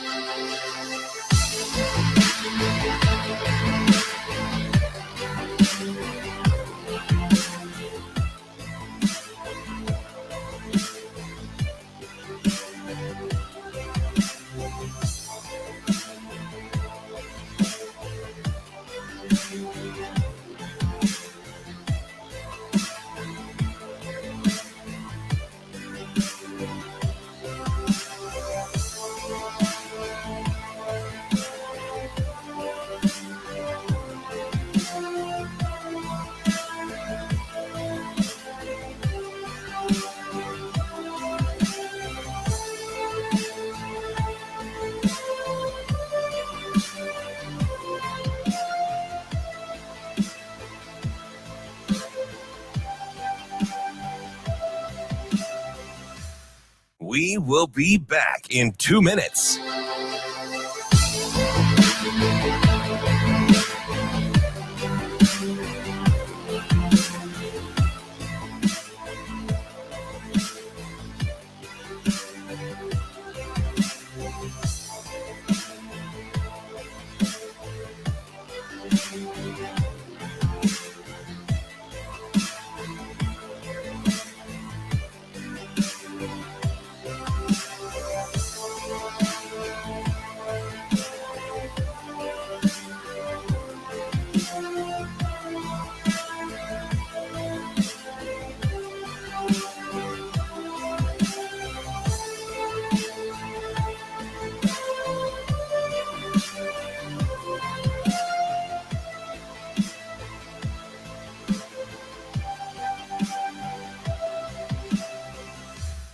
We will be back in 1 minute.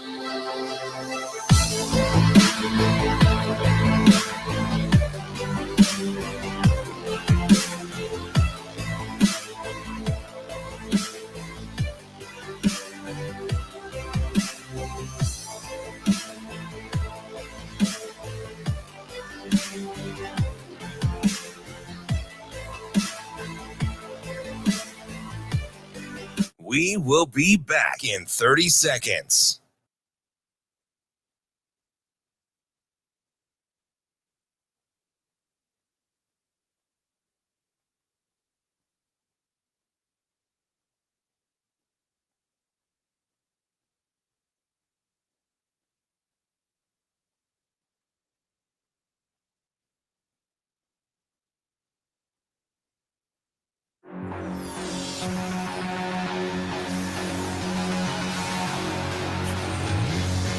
Hurrdat Sports presents the Damon Benning Show with Ravi Lulla. Now, Vegas insider, senior handicapper, and fan of the cold Budweiser bottles, Brian Edwards. It's got to be touchdown, touchdown, touchdown. Brian Edwards. I don't really love it. Brian Edwards. Were they using the cream cheese to butter the bagel? Brian Edwards. I'm going with the cowgirl. Here is Brian Edwards. Wrapping up hour number 2 on the DB Show with Ravi Lulla. We've got Brian Edwards, our Vegas insider. B, how are you this morning? Brian, you there? B, you good? Oh, I don't think he can hear us. Brian, you there? He's got to hit one of those mute buttons. Yeah. There he is. Sorry about that. What's You're happening? Good. How we doing, buddy? good, man. Oh, I know you are. I'll say, ATS. How's that? I don't think any of us are doing as good as you were against the NFL last week. Whew, man, it was so I started the year 2-9 against the spread in week 1 and the Thursday of week 2. But then on the Sunday of week 2, I went 6-1, and then I went 9-0 last week. So 15-1, but I'm still only 17-10. But I'll take it. But at that 2-9 abysmal start, but I've answered it. I was gonna say 17-10 will do. That'll pay the mortgage, right?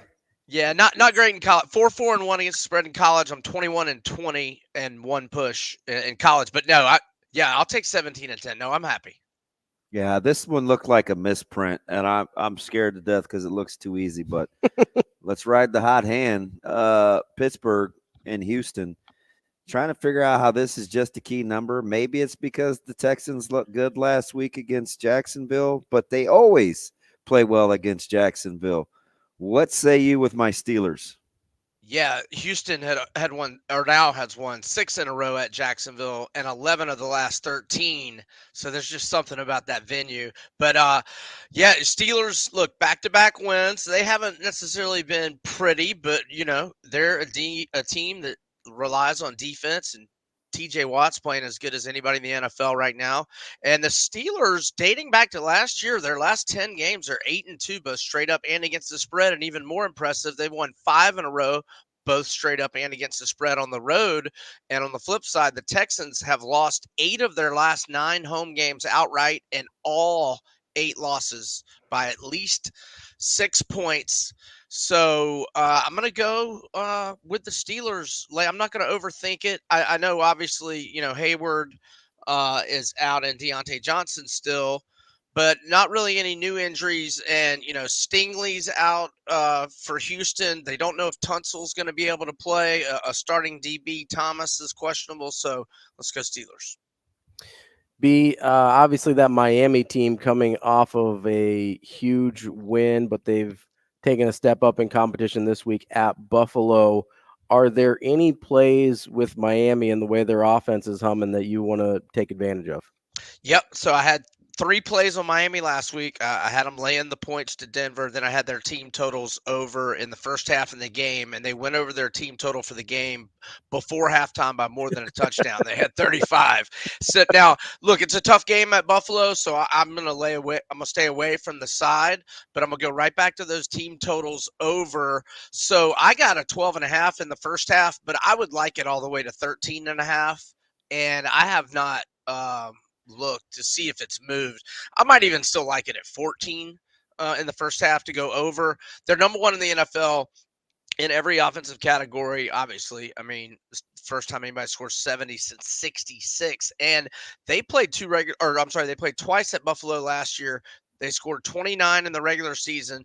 And then in the playoffs, without Tua, with Skylar Thompson playing QB, and with Jalen Waddle dropping 4 passes, including 2 bombs, one of them would have been a touchdown, they still scored 31 at Buffalo. So, Buffalo's been playing bad offenses as well. Their defense has been good, really good, but they haven't been playing an offense like this. So let's also go Miami's team total over for the game, which should be in that 26-27 range, and I'd probably be good with it all the way to 28, but preferably 27 or fewer.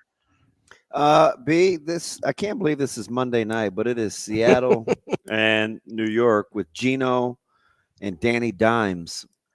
What do you like? I made Seattle a 3.5-point favorite. If we take, so the Giants were down 28-7 with 3:27 left in the third quarter at Arizona 2 weeks ago, and then they rallied to win 31-28. But if we eliminate that 18-minute, 27-second stretch of that late Arizona game, the rest of the season they've been outscored 98-19. Seattle won at Detroit in overtime. Got the cover. No, it wasn't a very super impressive performance, but they got the cover at home to Carolina. And look, Geno Smith appears to be showing that last year was no fluke. And I like Seattle as a short underdog, actually. So I would like them even if they were favored. But give me Seattle +1, 1.5, whatever it is. Brian, let's move over to college. South Carolina at Tennessee. This was a really interesting game last year. Obviously, a lot of the pieces have changed, but you still have Spencer Rattler at quarterback for South Carolina. They're 12.5-point dogs. What are you looking at there? Yeah, so I guess the revenge factor has been way overly played here by the odds makers. I made the number 5.5, and I had South Carolina last week. Spencer Rattler is playing absolutely spectacular. I don't know if you guys have really caught a South Carolina game, where he had the great first half against Georgia. Mm-hmm. Yes, he sure did. And really, the second half wasn't really his fault. They were just kind of all over. But he was great last week. 18 of 20, 288 yards, 3 touchdowns, no interceptions. He had 43 rushing yards. And Xavier Legette with Juice Wells, their best receiver, who's been out and is out again this week. Xavier Legette's really stepped up. 5 catches, 189 yards, 2 touchdowns last week. In 4 games, he's got 27 receptions, 556 yards, and 3 touchdowns. And I think South Carolina can win this game. So I'm all about them plus 12.5. Look, Tennessee, I mean, they beat UTSA, but no Frank Harris, no DeCorian Clark, their best receiver. They were tied with Austin Peay, less than a minute left before halftime. Really, the only, and I'm not going to call my Gators a good team, the only decent team they've played is Florida, and they lost by double digits. So I don't see any reason why this is a double-digit number. Love South Carolina. Another line that doesn't seem right. How is the BYU Cincy line so tight? What'd you make it? So I made BYU 4.5. I was in my car early Tuesday, and I was like, I forgot to enter BYU, and they were minus 2.5 or 3, and I didn't want them to go above 3. I liked them at minus 2.5 or 3. And then Tuesday afternoon, I go and look, and they were underdogs. I'm like, oh my goodness, is there an injury? Did all, surfing around the net looking for injuries. No, find out that the sports a pick service in Vegas released Cincinnati as a play, and I guess they've got a big subscriber group. A lot of money came in on Cincinnati, so now BYU is an underdog. BYU is 19-3 straight up their last 22 games at home. They've won outright their last 4 as a home underdog. Cincinnati, short week. You're going across time zones, unfamiliar venue, into altitude. BYU won outright at Arkansas 2 weeks ago. They lost 38-27 at a pretty good Kansas team last week, but Kansas had 2 defensive touchdowns. So I think it's kind of a misleading final. I like BYU. Last one on college here, Brian. Texas A&M and Arkansas. A&M finding out that their starting quarterback's out for the rest of the year. Arkansas still a significant dog, though. Yes, so these teams play close games like pretty much every year. A&M has won 10 of the last 11. Arkansas just creates ways to lose this game, but in the last 9 head-to-head meetings, A&M's only won by more than 7 twice. Just in general for A&M, not a bad plan B with Max Johnson. It's not many teams have a backup quarterback with a 42-7 career TDINT ratio and tons of starting experience in the SEC. So, but I like Arkansas here. And if your number's 6.5, I'd buy the half point. The key number is 7. Under Sam Pittman, Arkansas 14-6-1 against the spread and 21 games as a dog. And thought they looked really good last week, losing a walk-off field goal at LSU as a 17 to 18 point dog. And this true freshman, their best recruit, he was the best prospect in the state of Arkansas last year, Luke Hands. This guy's legit, man. 2 touchdown catches last year, and he is becoming KJ's favorite target. Maybe they get Rocket Sanders back this week. I'm not counting on it, but whatever the case, I like Arkansas plus 7.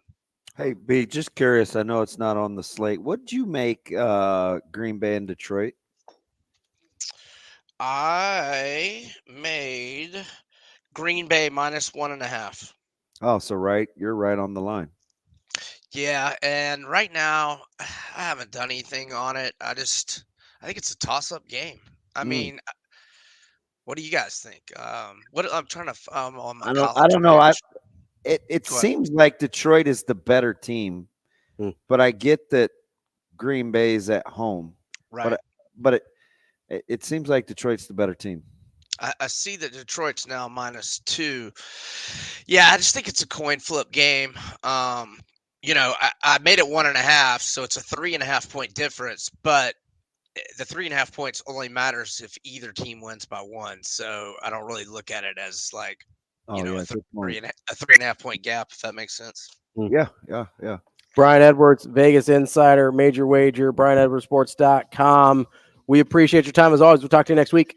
Hey, thanks. Let me get another plug in. I'm also doing these podcasts on 14 Southeastern. If you want to follow their YouTube channel or their Twitter account, 14 Southeastern, doing some betting podcasts. Thanks, fellas. Y'all have a great week and weekend. Anytime, B. Appreciate you. All right, guys. There we go. Support our friend Brian Edwards at all those places we just gave you. And if you want to go make some money off of Brian Edwards picks, or at least try, make sure you get out to Warhorse Sportsbook in Lincoln, Nebraska. Place those bets in person, but you can build them on the Warhorse Casino app, scan the QR code, place them in person at the casino, Warhorse Sportsbook. No bets, no glory. More betting and Lula coming up next. The show will be back in 4 minutes.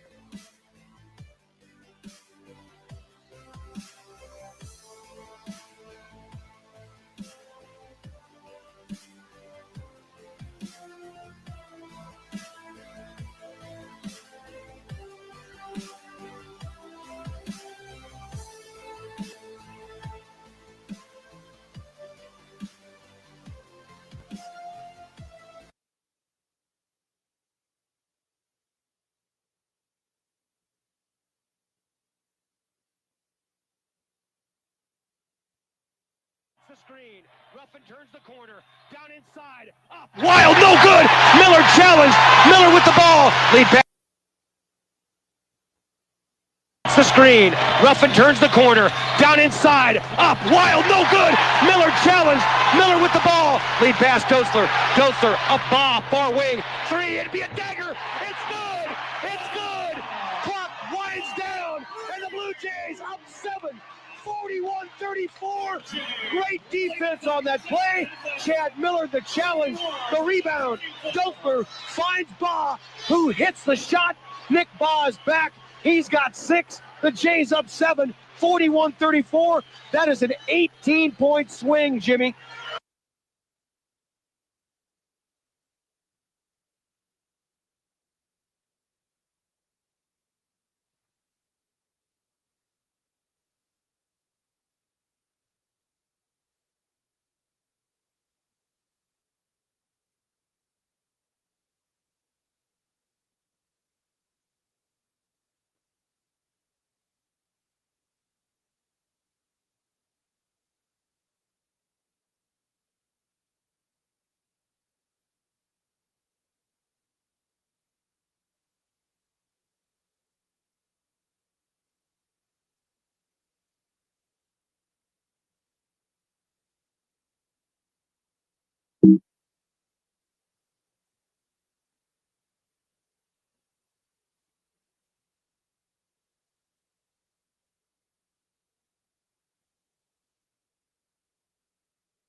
Hurrdat Sports presents The Damon Benning Show with Ravi Lulla.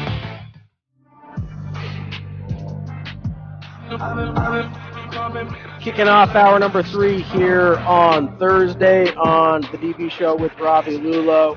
We're on AM 590 ESPN Omaha, ESPN Tri-Cities, and now on KFOR in Lincoln for hour number 3. But we're always on that BioClear method that Dr. Pratt offers us in North Platte, Nebraska. Pratt Dental is the only certified dentist in Nebraska that offers the BioClear and Modern Smile design, which can correct many aesthetic dilemmas in a permanent and less invasive manner than traditional treatments. Make sure you give Pratt Dental a call, 308-221-2800. Another one of our good friends joining us now on the Warhorse Sportsbook Hotline, Michael Bruntz. Bruntz, how are you this morning? Not bad. What's going on? Oh, just talking quarterbacks. What about you, man? I mean, is that dominating your daily discussion? Just what's going on in the state of quarterback, Bill? I'm F5ing the Border Regions page right now. Yeah, big announcement coming up at 9, right? Allegedly, it's 9:01. Where are my documents? So they have to make those records public, right? Trev said on Sports Nightly the other night that something was coming down the hopper. It's probably some announcement on stadium development. Yeah. No, the next Border Regions meeting is a big one, and they post them about a week out with all the supporting stuff and things like that. So yeah, it'll be interesting to see what this thing's going to look like and what they share. So yeah, that's well, quarterbacks are in the back of my mind, of course, but you just want to know if they're going to have like escalators and big gondolas and what else is going on in the stadium. Yeah, you say gondola?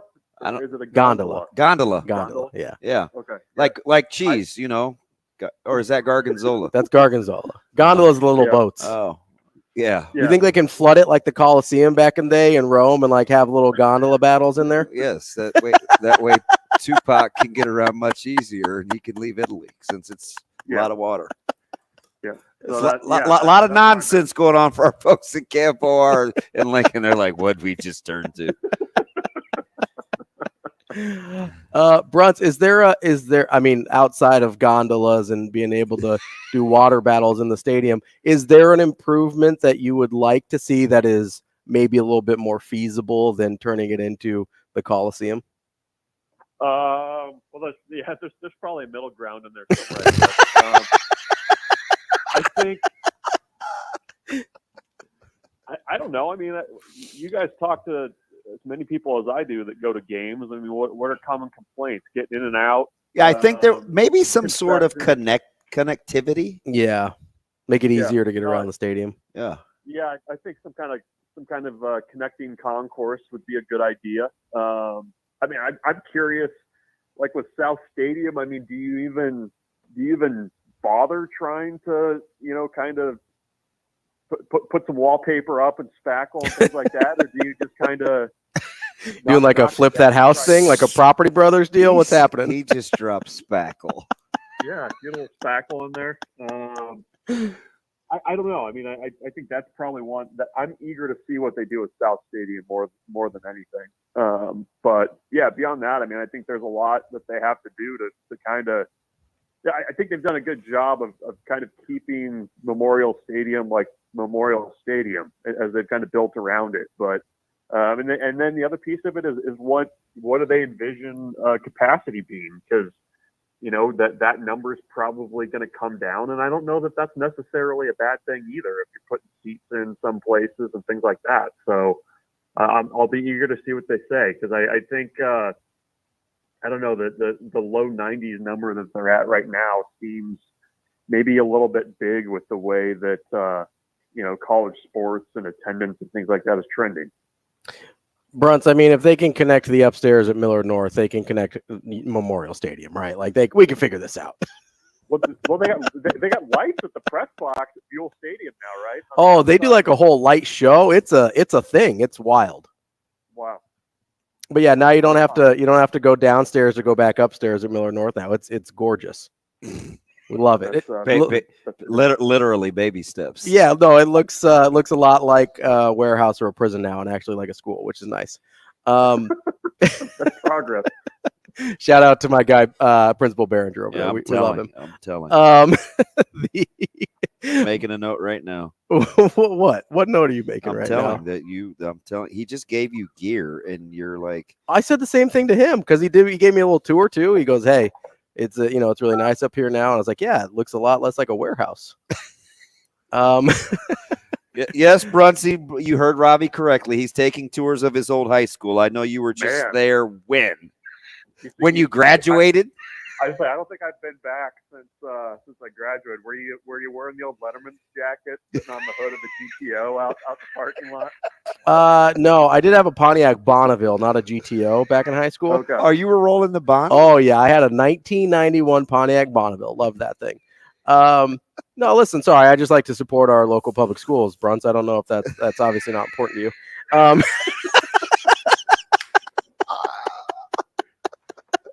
Wow. I'm sorry. No, Bruntz is a good guy. I shouldn't have said that. That was mean. Oh, he'll get you. Oh, I know.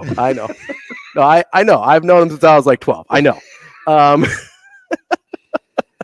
Bruntz, let's talk about some actual sports things if you want to.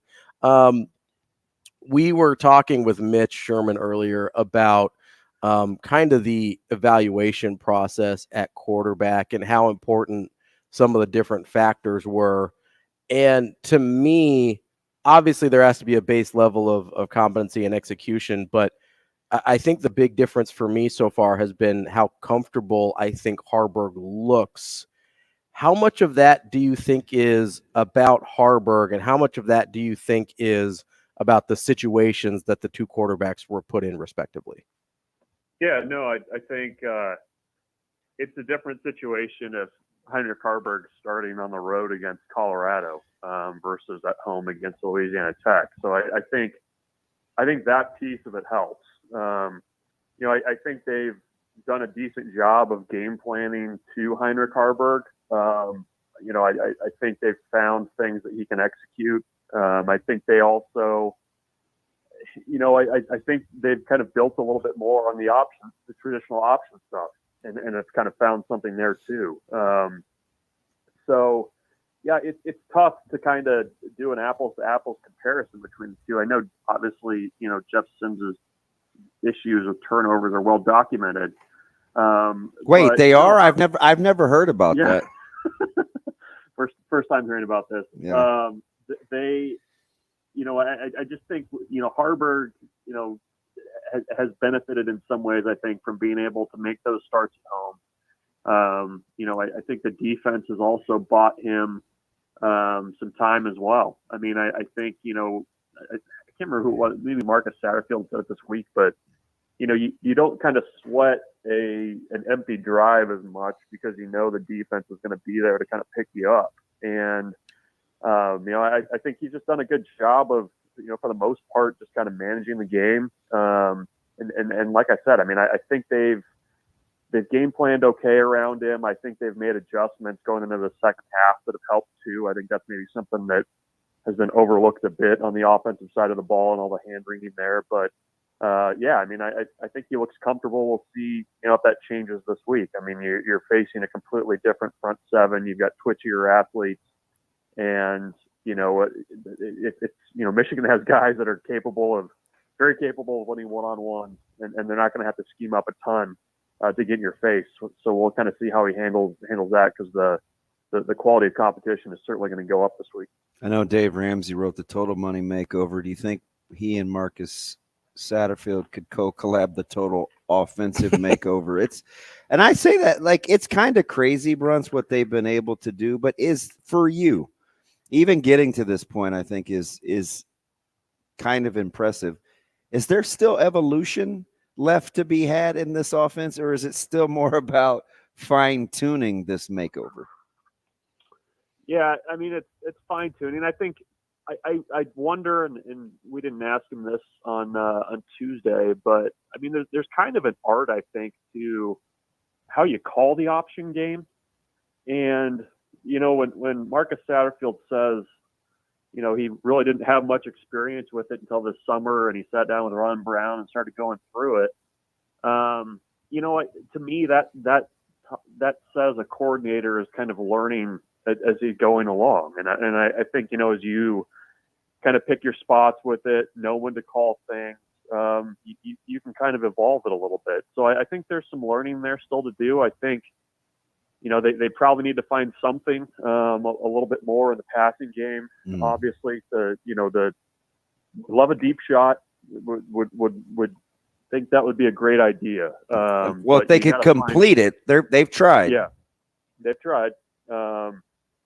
But I think you got to find ways to get Fedoni more involved too. I think he's never lacked for confidence, but I think given the way that he's played the last few games, I think he's definitely earned more of a look as a go-to guy. And this is an offense that right now doesn't have a lot of go-to guys down the field. So I think this offense is still kind of building. You're seeing a few more wrinkles here and there every week as they kind of figure out what Heinrich can do and what they can execute and things like that. So I think there's still more out there for him to add in there.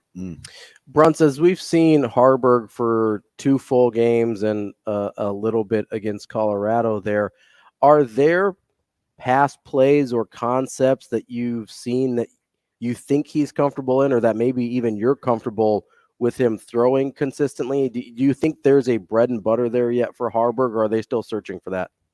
I think they're still searching for it. I wonder if this is a week where we see more screen game. They ran it a few times so far this year, and in the past when Nebraska under other staffs has run the screen game, it was probably a 50-50 proposition if you're going to get an offensive lineman blocking anybody. Like there was a lot of that where the running back's out there, there's guys in front of him, and yet nobody's being blocked. The couple times they've run it this year, you've had guys making contact, and it's looked good or better. So maybe that's a low bar, but I think that's a piece that I'm eager to see if Nebraska can do a little bit more and kind of time that out. And then especially against the defense like Michigan's. I mean, you're going to have guys tearing up field and getting after the quarterback.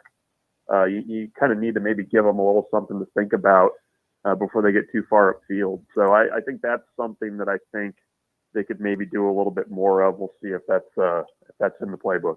Bruntz, do you guys get a sense being in that room when kind of the offensive line questions come up? Do you get a feel on how close you think Teddy really is?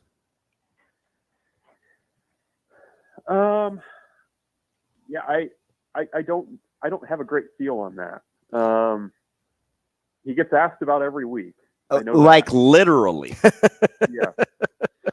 How's Teddy? That's basically the opening question. No, I think I don't know. I mean, I think that if they felt comfortable with him in there, and I know they're taking their time with him, given everything that he's gone through, and I think again, people forget that he hasn't played a ton of college football, even though it's been around a lot. And I think this staff is kind of trying to figure out what they have with him too, because I mean, I think Matt Rhule said it that Turner Corcoran's always been this staff's left tackle, and in some ways, I think Teddy probably needs to go out and win that job as much as Corcoran has struggled. So they're putting him in there a little bit with the jumbo packages. I don't think this staff would have a guy standing over on the sidelines, though, if they felt like he was a better option than what they had in the game. So maybe that, Teddy does something to change their minds a little bit, but I haven't gotten the sense that, like, nothing's been said where I'm like, okay, this is definitely the week where you're getting like 40 snaps of Teddy Prohaska. So we'll see what happens. Bruntz, do you think we need to be a little bit more specific about our concerns about the O-line, because you probably can't run the ball the way Nebraska has if the offensive line in general has been struggling? Is it really more specifically a pass pro issue in your mind, or do you think there are struggles across the board? No, I think they've been better than what they have in the past with the downhill running stuff. When they're going forward, I think things look okay. The pass pro still is an issue on I think you probably need to be a little bit more specific too when you're talking about the pass pro stuff. To me, it feels like it's more on the left side of the line. I think Bryce Benhart has been better than what he has in the past. I think he's improved. We'll see truly where that's at this week with going up against Michigan. But I think for them, when people ask about the offensive line, I'll say, it's been okay. It's been better, but okay. And I think that's probably, I think if you had kind of the lie detector, the polygraph on the coaching staff, they'd probably say that too. I mean, I think the line's been fine, but not spectacular. And given where it was at times last year, I don't know if that's a bad thing.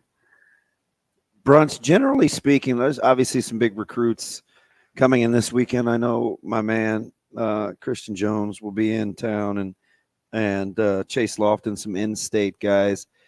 I know exactly how he feels about Notre Dame, Ohio State. He was there last weekend with both Rezacs. Do you get the sense in talking to recruits that the outcome is as important as the environment or the feel? I would say that even above those two things is the relationship part of it. I mean, I think that's the piece that always, for as long as I've done this, I mean, a great environment and a big win.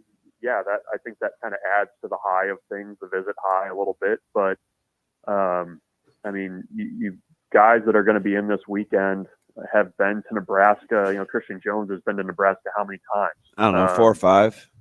At least. Yeah. And I mean, I guess to me, it's kind of like, well, okay, well, what is he going to see in the environment on Saturday that he hasn't seen last year or for other big games? Mm-hmm.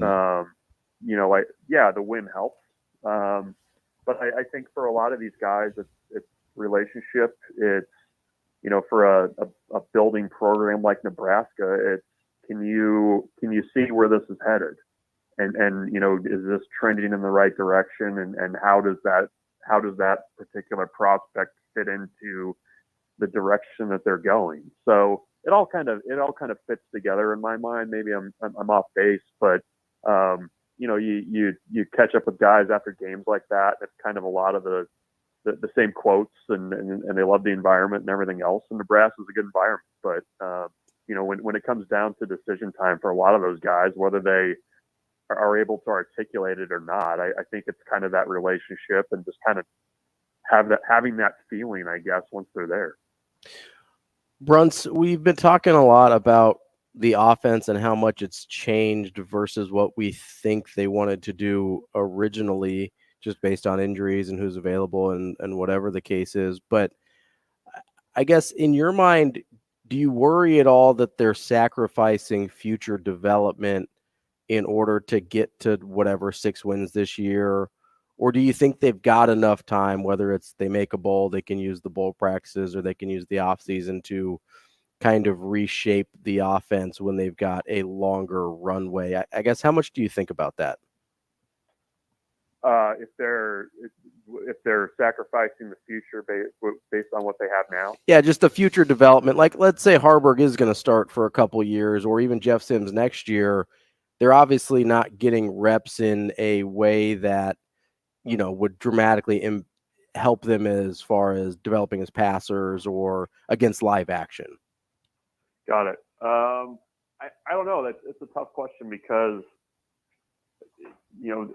my immediate reaction is, well, it's Nebraska. You don't really get the long runway to just kind of develop guys at the expense of the field. You know what I mean? Like, there's a reason we talk football in the middle of May. It's not to kind of plan for 3 years down the road. In my mind, you kind of have to do both. I mean, it's a hard needle to thread sometimes, but I think they've done a good job of incorporating younger guys in a way that are going to benefit them down the road.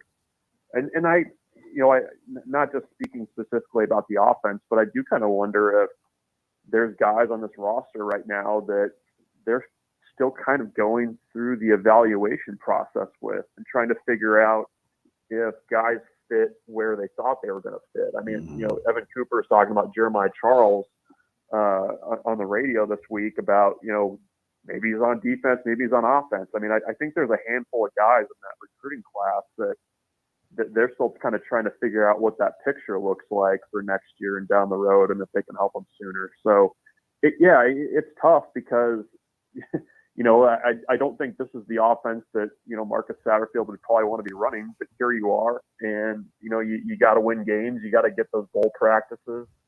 And you kind of do what you have to do, I think, to keep things moving forward in your first year as a staff. Michael Bruntz, Husker 24/7. Bruntsy, we appreciate it, even, if you're not supporting our public schools the way maybe I would like you to, but we appreciate you as always, and we'll talk to you again next week. Sounds good. Thanks. Thanks, Bruntsy. That's our friend Michael Bruntz. I'm just giving him a hard time. I don't know if he'll still be your friend. He's my brother's friend more than me, so I'm kind of the annoying little brother adjacent to him. So I think I got to play that role.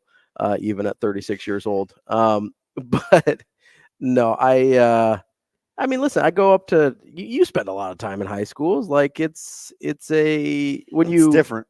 Well, and so I go to watch a lot of high school basketball games. So you end up in high schools for that. I've got a lot of friends that coach. You end up in high schools for that. And then lovely people like Principal Behringer invite me over to see my alma mater. It's funny. I probably spent as much time at Millard North the last 4 years as I have anywhere else other than Westside. And the transformation is incredible. That place looks great now, and before it did not. Speaking of which, it looks like the numbers for Memorial Stadium will be around 80K. Yeah, it looks like they are dropping the seat backs, baby. Yeah, that was the one thing I was like, let's get some seat backs, make it a little more comfortable in there. I know you're up there and you're like ivory tower most of the time, so you don't deal with the common folk problems that we do. But tough crowd. No, it seems like they're genuinely trying to make it a more enjoyable fan experience, from just comfort to accessibility, all these things. There's 225 out of the 450 is private. Did I read that right? I'm not sure I got was to that just point. Skimming what I thought was. I was trying to catch the kind of the big bullet points. Looks like it's going to be about a $450 million project for Memorial Stadium. They're basically going to tear down South Stadium entirely and rebuild it. So that's kind of the major part of the transformation. They're going to do some infrastructure, mechanical, behind the scenes things that'll help keep Memorial Stadium running as well as possible going into the future, as well as the comfort upgrades as well. Who can keep you running and on the road as you need to be? Dingman's, our guys over at Dingman's Collision Center. I need them. Yeah, you got to go see them. 4 great Omaha area locations, family owned and family run local business. They've got the latest technology so they can work on anything that you've got in terms of make and model. First place Best of Omaha for 18 years running, and a great community partner with their Give Back program. Go to dingmans.com for more information. The Zipline Sports 6-pack is up next.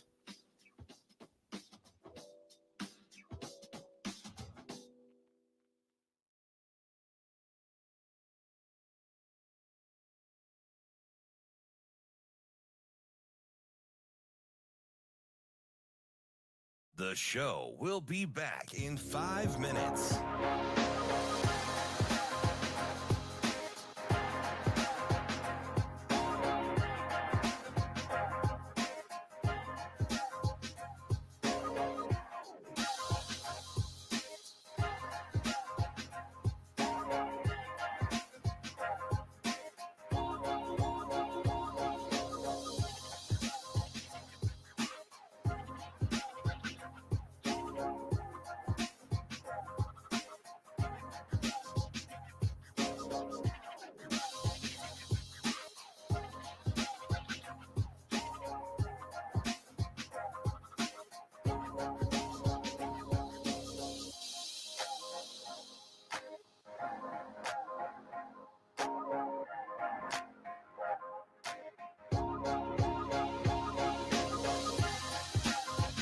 The show will be back in 4 minutes.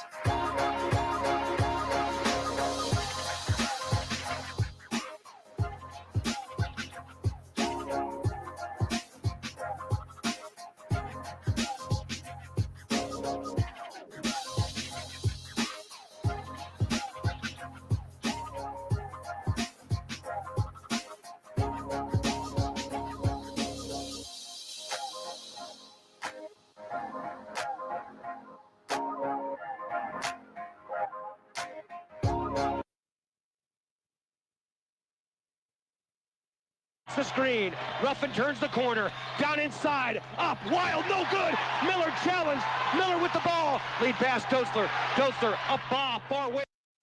The screen, Ruffin turns the corner, down inside, up, wild, no good. Miller challenged, Miller with the ball, lead pass Dostler, up Bahe, far wing, 3, it'd be a dagger, it's good, clock winds down, and the Blue Jays up 7. 41-34.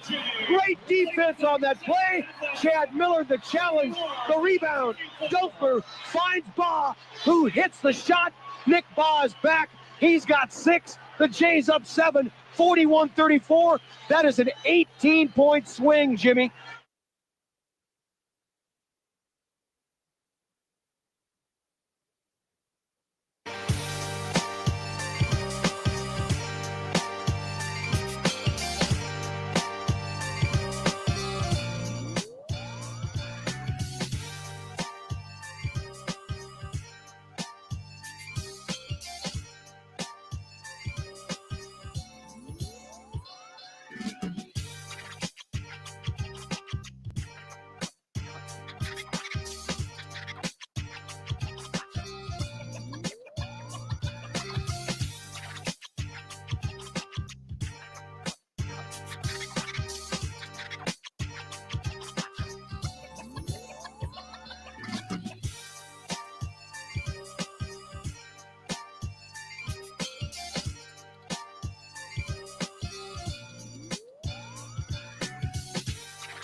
Hurrdat Sports presents The Damon Benning Show with Ravi Lulla.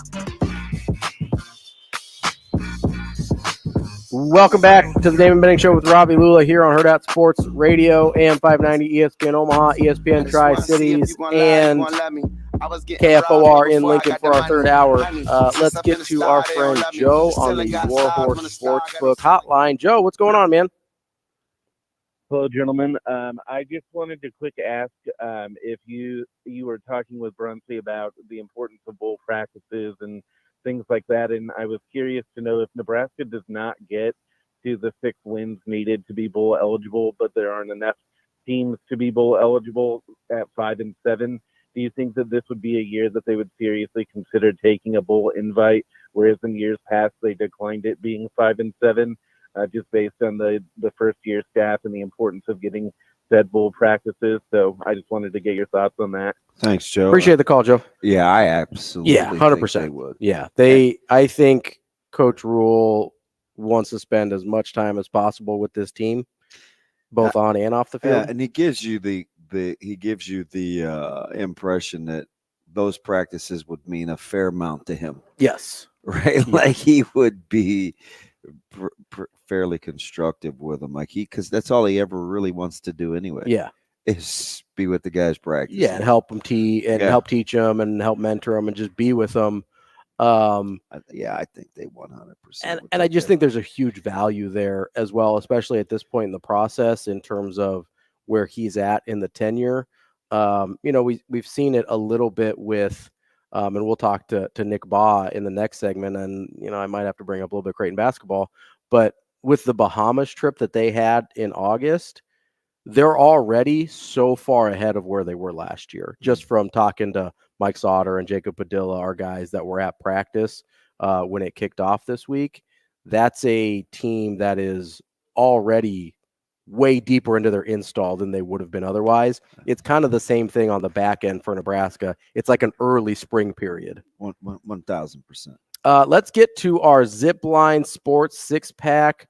Brought to you by our friends at Zipline Brewing Company, specifically that dear old Nebraska brew, designed by and for University of Nebraska alumni, an easy drinking American lager, perfect for tailgating, enjoying the good life in all kinds of weather, available in cans and on draft, and available right here at the Hurrdat Sports Bar and Grill.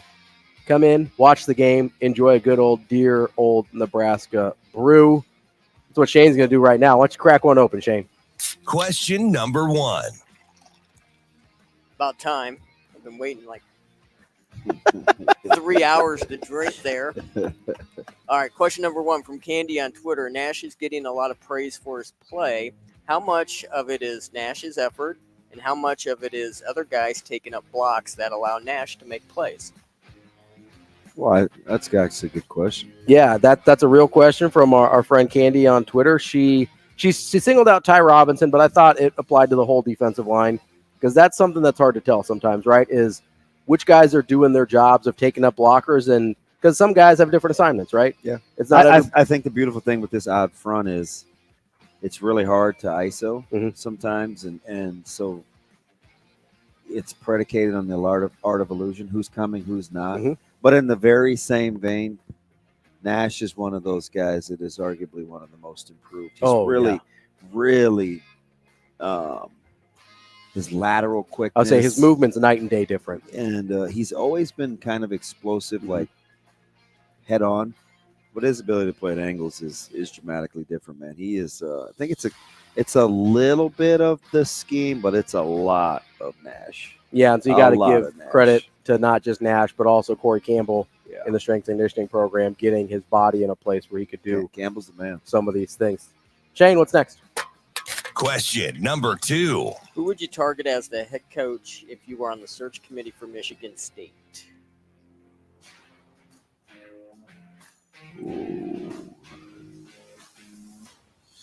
Kind of put you on the spot here. I've got an answer if you want me to go first. What, you go Cam Newton? Put me on the spot. No. I just don't think he would take us. Nah. Who were you thinking? What was the name you were thinking? Freeman. Oh. But you wouldn't leave Notre Dame for East Lansing, No, except for they would really back the Brinks truck up. Probably. Whew, that's tough. I have a guy I think I like, and he's closer to from this part of the country, which is why I think he might take it. Yeah. Kalen DeBoer. Yeah, I don't know. Is Michigan State a better job? I don't know, but that's probably the guy I would look at. I mean, his phone is always going to ring. I think Michigan State can pay more. That phone will definitely ring. DeBoer can have his pick. Yeah, he can. So I mean, he may wait. Maybe. don't know. But we've also Jonathan Smith is Jonathan Smith is really good. Is a good one. You like Dickert?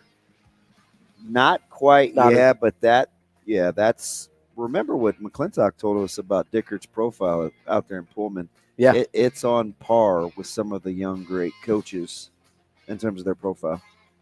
Yeah, so there's a few names there. I think we all like. It's going to be interesting to see which direction they go. Yeah.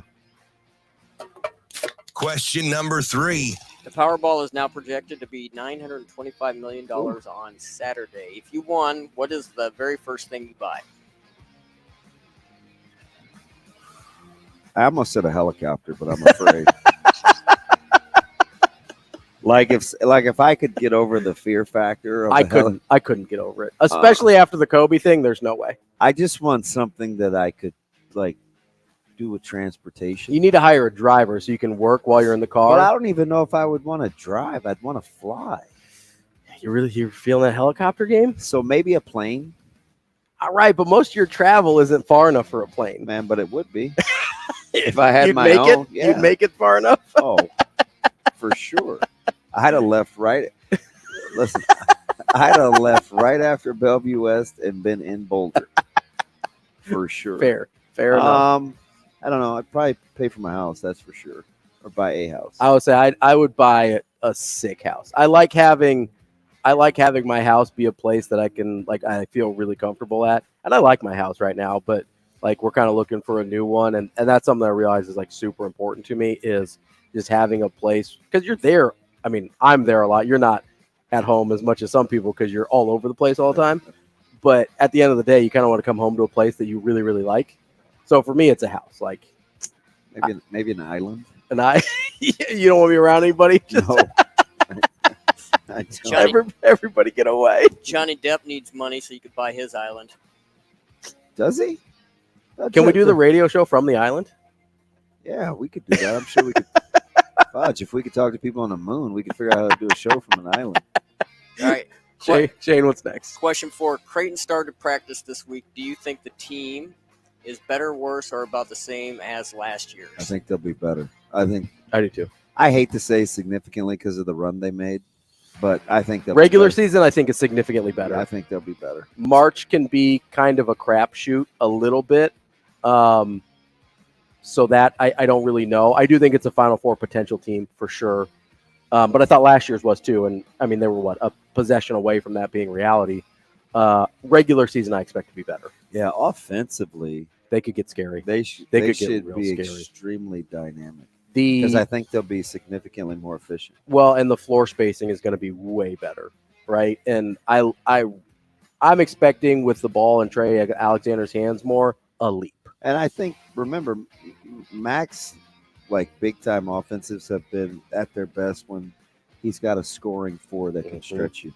And now you've got a couple options there between Trout and Miller, who I like both of them a lot. Those are going to be basically all your 4 minutes.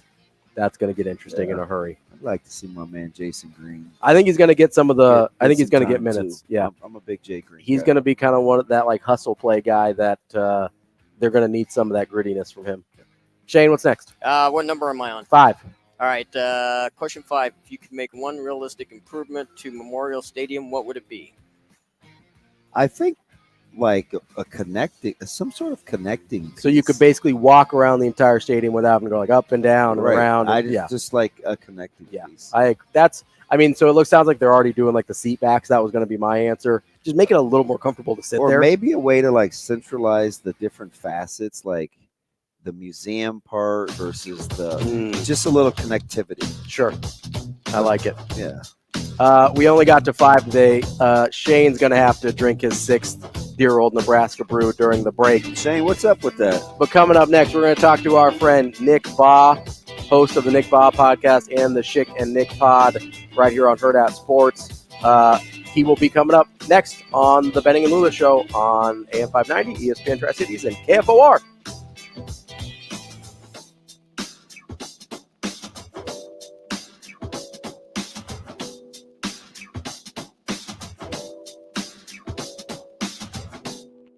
We will be back in 4 minutes.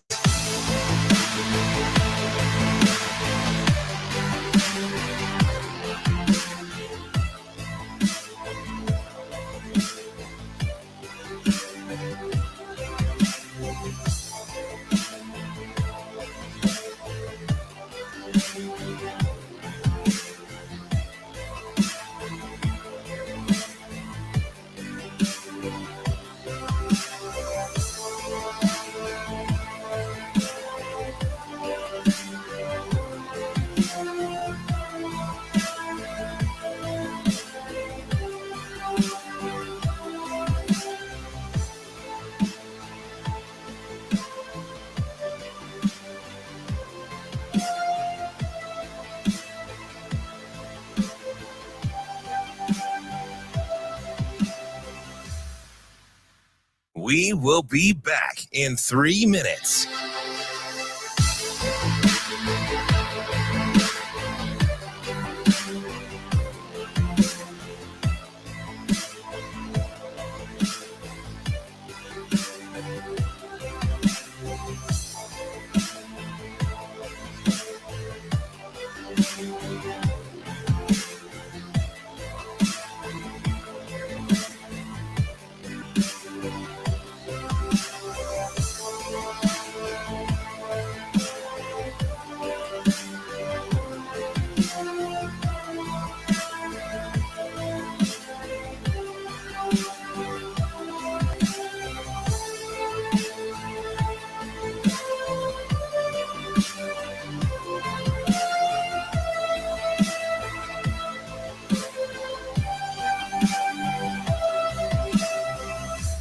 We will be back in 2 minutes.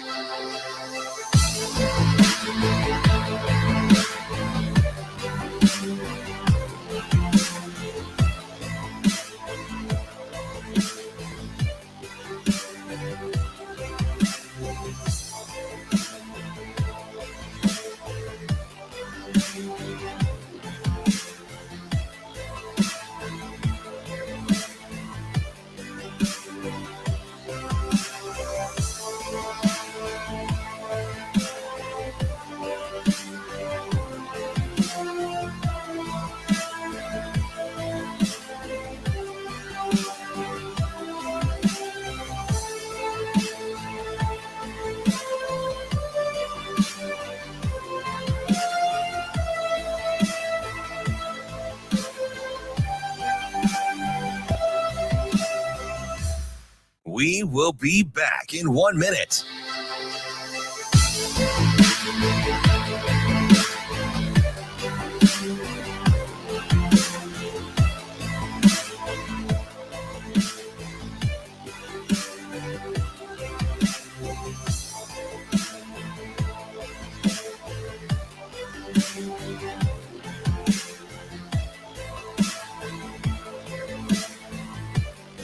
We will be back in 30 seconds.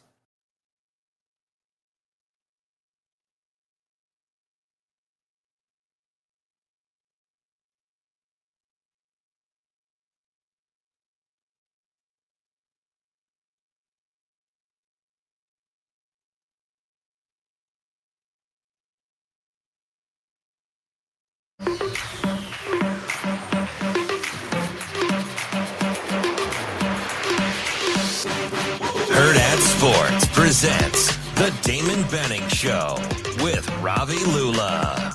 The screen, Ruffin turns the corner, down inside, up, wild, no good. Miller challenged, Miller with the ball. Lead pass, Dostler, up, Bahe, far wing, three, it'd be a dagger. It's good, it's good. Clock winds down, and the Blue Jays up 7. 41-34. Great defense on that play. Chad Miller, the challenge, the rebound. Dostler finds Bahe, who hits the shot. Nick Bahe is back. He's got 6. The Jays up 7, 41-34. That is an 18-point swing, Jimmy. Nick Bahe is back indeed. 18-point swing, baby. Our show just got 18 points better. Okay, there's a lot of funny things in that. First of all, my shot was called a dagger. It was to end the first half. Okay. Second of all, how good of a player are you when someone says Nick Bahe is back and he's got 6 points? So, cool clip. It was exciting. That was our senior night game against Bradley, way back when. But We don't context. I was saying, I'm trying to help you out, man. You're providing way too much. Okay, let's. All right, yeah. This thing. Why are you talking? Let's not get caught up in it, man. Yeah, let's be excited. That was like my 11th three. That was to win the game in OT. We were taking on Kentucky. Listen, 41-34 under Altman. That might have been a final. You know, like that. Yeah, you never know. You never know. Yeah, great. Especially You never like know, Southern man. Illinois. Like that might have been a final. Yeah, Southern Illinois. Well, we were scoring that day. We got to 41 against the Salukis. Have you ever? Did you just notice how he just low-key brought the juice? Yeah, we were kind of just sleeping along here a little bit, and all of a sudden, NAB gets in here, and it's like everybody's like juice. Well, like full disclosure, I have a huge man crush on Nick Bahe. Like that's we know that's happened forever. So I'm immediately pumped that Nick is here to hang out with us. Not that you're not cool too, DB. Listen, but I he's see you been dying day. to get into Lillard, and we just haven't had an opening. God. And I'm just like, hey, man, we got to talk business first. I did. We'll get into hoops. I almost jumped right off the bat. And he's like, hey, he wanted to get into Lillard like at 7:01. And I was like, hey, look, man, Nasir Little is going to be a nice complimentary piece in Phoenix, man. He's like, hey, Robbie, set up the show. Set up the show. And I was like, but I don't know. Like, losing Drew might be a problem in Milwaukee. Hey, man, I don't know. Nurkic, it's like, I don't know. He's kind of lazy. What does Phoenix do it? I don't know. Is anything more frustrating when you're the lead host and you have to set up the show? He hates it. I mean, it's like, let's just go, right? Come on. He 100% hates it. I'm really good at getting the ad reads in. I'm not really good at getting the show set up. So, like, we're learning. We're learning here. It's a total crapshoot. I hear you. Well, okay, Bucks now the favorite in the East. I don't know how much better they are, to be honest, in the grand scheme of things. Yeah. Drew Holiday. People act like Drew was like, I know. Drew He was their defensive like identity guy. Right. And now, like, Lillard is bad defensively. Yeah. Like, actively bad defensively. So if you're facing good guards now, like, who's guarding them? I don't know. Like, you can throw Giannis on them? Like, what do you do? Like, I'm not sure. Yes, they're the fave, but, like, how much they are markedly better are they? I don't know. Yeah. I get the move for them me too. for sure. Me too. Because your upside is through the roof now, right? Yeah, and there also was little whispers of Giannis getting a wandering eye with Milwaukee. Yeah. So it knocks that all makes sense. And you were going to have to pay Drew coming up anyway. Yeah. Yes, but I don't know. Like, I think there's more risk than people realize when you're just like, we got Dame and the Freak together. Isn't it funny how the big winner was Phoenix, in my opinion? Yeah, Phoenix. Well, but what's funny about all this stuff is when we see these big trades and acquisitions go down, we go, well, it's like Brooklyn when they had Kyrie, KD, and Harden. You're like, well, why are they even going to play the season? They're going to win, and it's like, not quite. Yeah, it never happened. And never. So we always think like on paper, oh, well, they're going to win. You never know. I just want to say for the record, when that happened, I go, well, they're going to play like 4 games together combined. So, like I said that on the front end. Right. And I was like, I am not concerned. That's funny. Listen, Boston gets to have a good third option like Porzingis. Yeah. If he's healthy, he's got that foot thing. So that always makes me uncomfortable with really big dudes. Yeah, he played 51 games in 2021 and he got to 60. As long as he plays the right 51 games, it's kind of how I feel like he's going for like 22 and 9 his last 2 years. Yeah, he's good. Buried being with Beal. And they need someone to be able to help out Horford in his old age to not have to. I just don't want to see that dude play his back to the basket ever again. Come back out here and shoot those 8-minute 3-second. Amazing how 3-point these dudes, shots. whether it's like an Anthony Tolliver, Kenny Lawson overseas is doing it now. Horford can become just like catch and shoot stretch gigs that's not really. Well, you remember Anthony Tolliver's shot at Creighton? It was like it's a set shot. Yes, it was a big deal. I remember. No, it was an actual set shot. You're not kidding. We're going to put in a play for Tolliver to shoot a 3, and we were like, whoa. And the dude played 10 years in the league. Were you like, bro, can I get a play to shoot a 3? Like, can you hook a brother up? Like, what's going on? I know. It's wild though. Speaking of which, though, if we're going to unlock games. Yeah. How about with basketball with 360, man? Like, can I just get the epiphany? Like, you're just sitting around and you're like, God, you know what? I think I want to get into this basketball development game, man. I got in my infinite free time. Yeah, I know. I know. I don't know how I'm going to do this, but I'll find a way. No, it literally. Kids, wife. So as you know, my brother, Alex Bahe, head coach, Lincoln Southwest, was at Elkhorn. Elkhorn South won a state title. Really 200 good coach. wins. Great coach. Really I love him to death. he's doing this with me. But he was in Indianapolis with his son, who was in 7th grade at the time. This was not this summer, but the summer before that. And he wanders into what he thinks is a practice gym, but it's a shoot 360. And he sees these automatic rebounding machines. He sees these passing walls. He calls me. He's like, have you heard of shoot 360? I'm like, no. So we look it up. We see we can franchise it. And so we make a call. And things moved quick. We get out to their headquarters in Vancouver, Washington, Portland, Oregon. We acquire the franchise. And for me, it was like love at first sight of the concept. And then being able to get inside of a shoot 360. So Sean Livingston, there's a Golden State Warriors shoot 360. There's a Clippers shoot 360. There's a Jazz shoot 360. There's tons of partnerships happening with NBA teams in shoot 360. But Sean Livingston, who we all know. Yeah. Love Sean Livingston. Yeah. Love Sean Livingston. That mini game was on point. Post-injury, you're a big pull-up guy. Yeah. He called shoot 360 basketball Disneyland.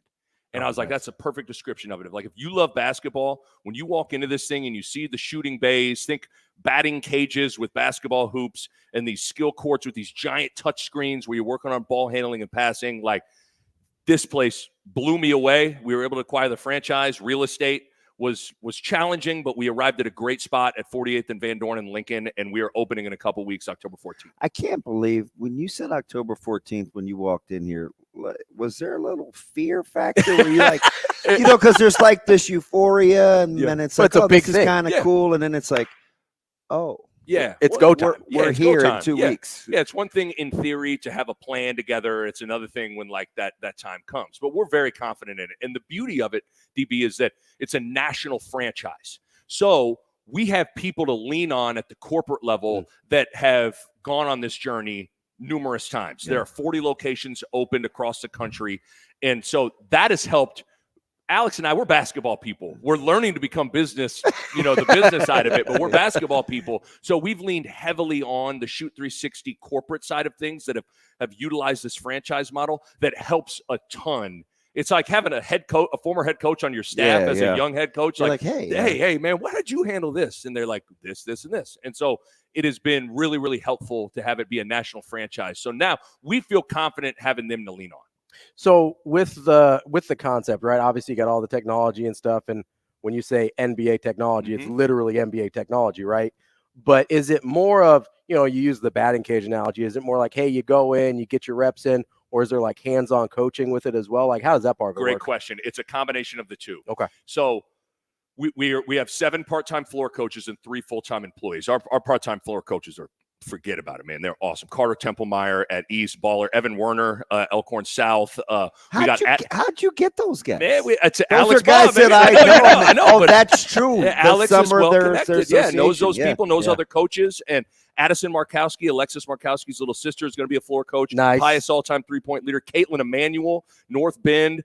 4, count them, 1, 2, 3, 4 state championships, the Omaha World Herald Athlete of the Year. So they're going to be inside of the facility helping these youngsters along the way. But the technology piece of it, guys, like when you go into the shooting bays, and it's my favorite part about it, they have what's called the splash meter. So Shoot 360 has gathered millions of jump shots, and NASA and Carnegie Mellon studied 2 million jump shots. Couple of ding-dongs. Yeah, couple of guys that cracked a few equations from a time or two. Yeah. And they have calculated the perfect jump shot based on 3 key elements: arc, how high you shoot it; depth, how strong you shoot it; and alignment, how straight you shoot it. And if your jump shot falls in the alignment of those 3 categories, you're going to make 98% of your shots. And so what's happening is there's a camera above the hoop. With every shot you're getting real-time objective feedback on your arc, your depth, and your alignment. So you're building that muscle memory over time. And when you combine that with the reps, like in 30 minutes, you can get up 300-plus shots. So it's a reps game. There's no other way around it to become a great shooter. You got to get up shots. And then you add the technology component too, giving you objective real-time feedback. That's powerful because Damon as a coach, and Ravi, you coach too, that objective feedback, it eliminates that argument time between athlete and coach. You probably have guys like, you're not low enough. Yeah. You're like, what are you talking about, coach? I'm low enough. No, you're not. You might there's no argument now. There's no argument. Yeah. It's like your shot, you got to get it up. You got to get your shot up. Yeah. So you got like, Coach, man, what are you talking about? Like, look, the arc is too high, or too low, and so it's like NASA's telling you your shot's too low. telling you your shot's too low. So, and all this technology is patented, proprietary. It's only available at Shoot 360. It is just, it's incredible. So you have floor sensors and stuff like that too, with like for your dribble, your handle, your passing. Like I've seen these demos. Yeah. It's unbelievable. Yeah, so they have these passing walls, and they kind of gamify the basketball training experience. And inside these skill courts, with the big touch passing wall in front of you, you're working on your ball handling and passing, and the passing can measure your reaction time, your accuracy, and your decision making. So you're going to be doing some sort of ball handling drill, and all of a sudden, boom, 3 targets pop up. One's 50 points, one's 10 points. That's Steph Curry and Draymond Green open. You got to hit the target. It's moving, and so it's decision making, it's accuracy, it's all those kinds of things. And then in the skills courts, it's just it's incredible how all that stuff comes together to be used nicely. We should have given him back-to-back seconds. I was gonna say we're gonna have to get you back because A, I'm not done talking about Shoot 360, and B, we didn't even talk about Creighton. Oh yeah, we got to get to Creighton, man. We'll do this again, man. We'll have to have you back. That's Nick Bahe. He's got Shoot 360 opening up in 2 weeks. In Lincoln. Make sure you look that up, and I might have to look it up, see if an old man can get some shots for up. sure, Ravi. You're shooting that thing. Benning and Lulla done for the day. We'll see you tomorrow.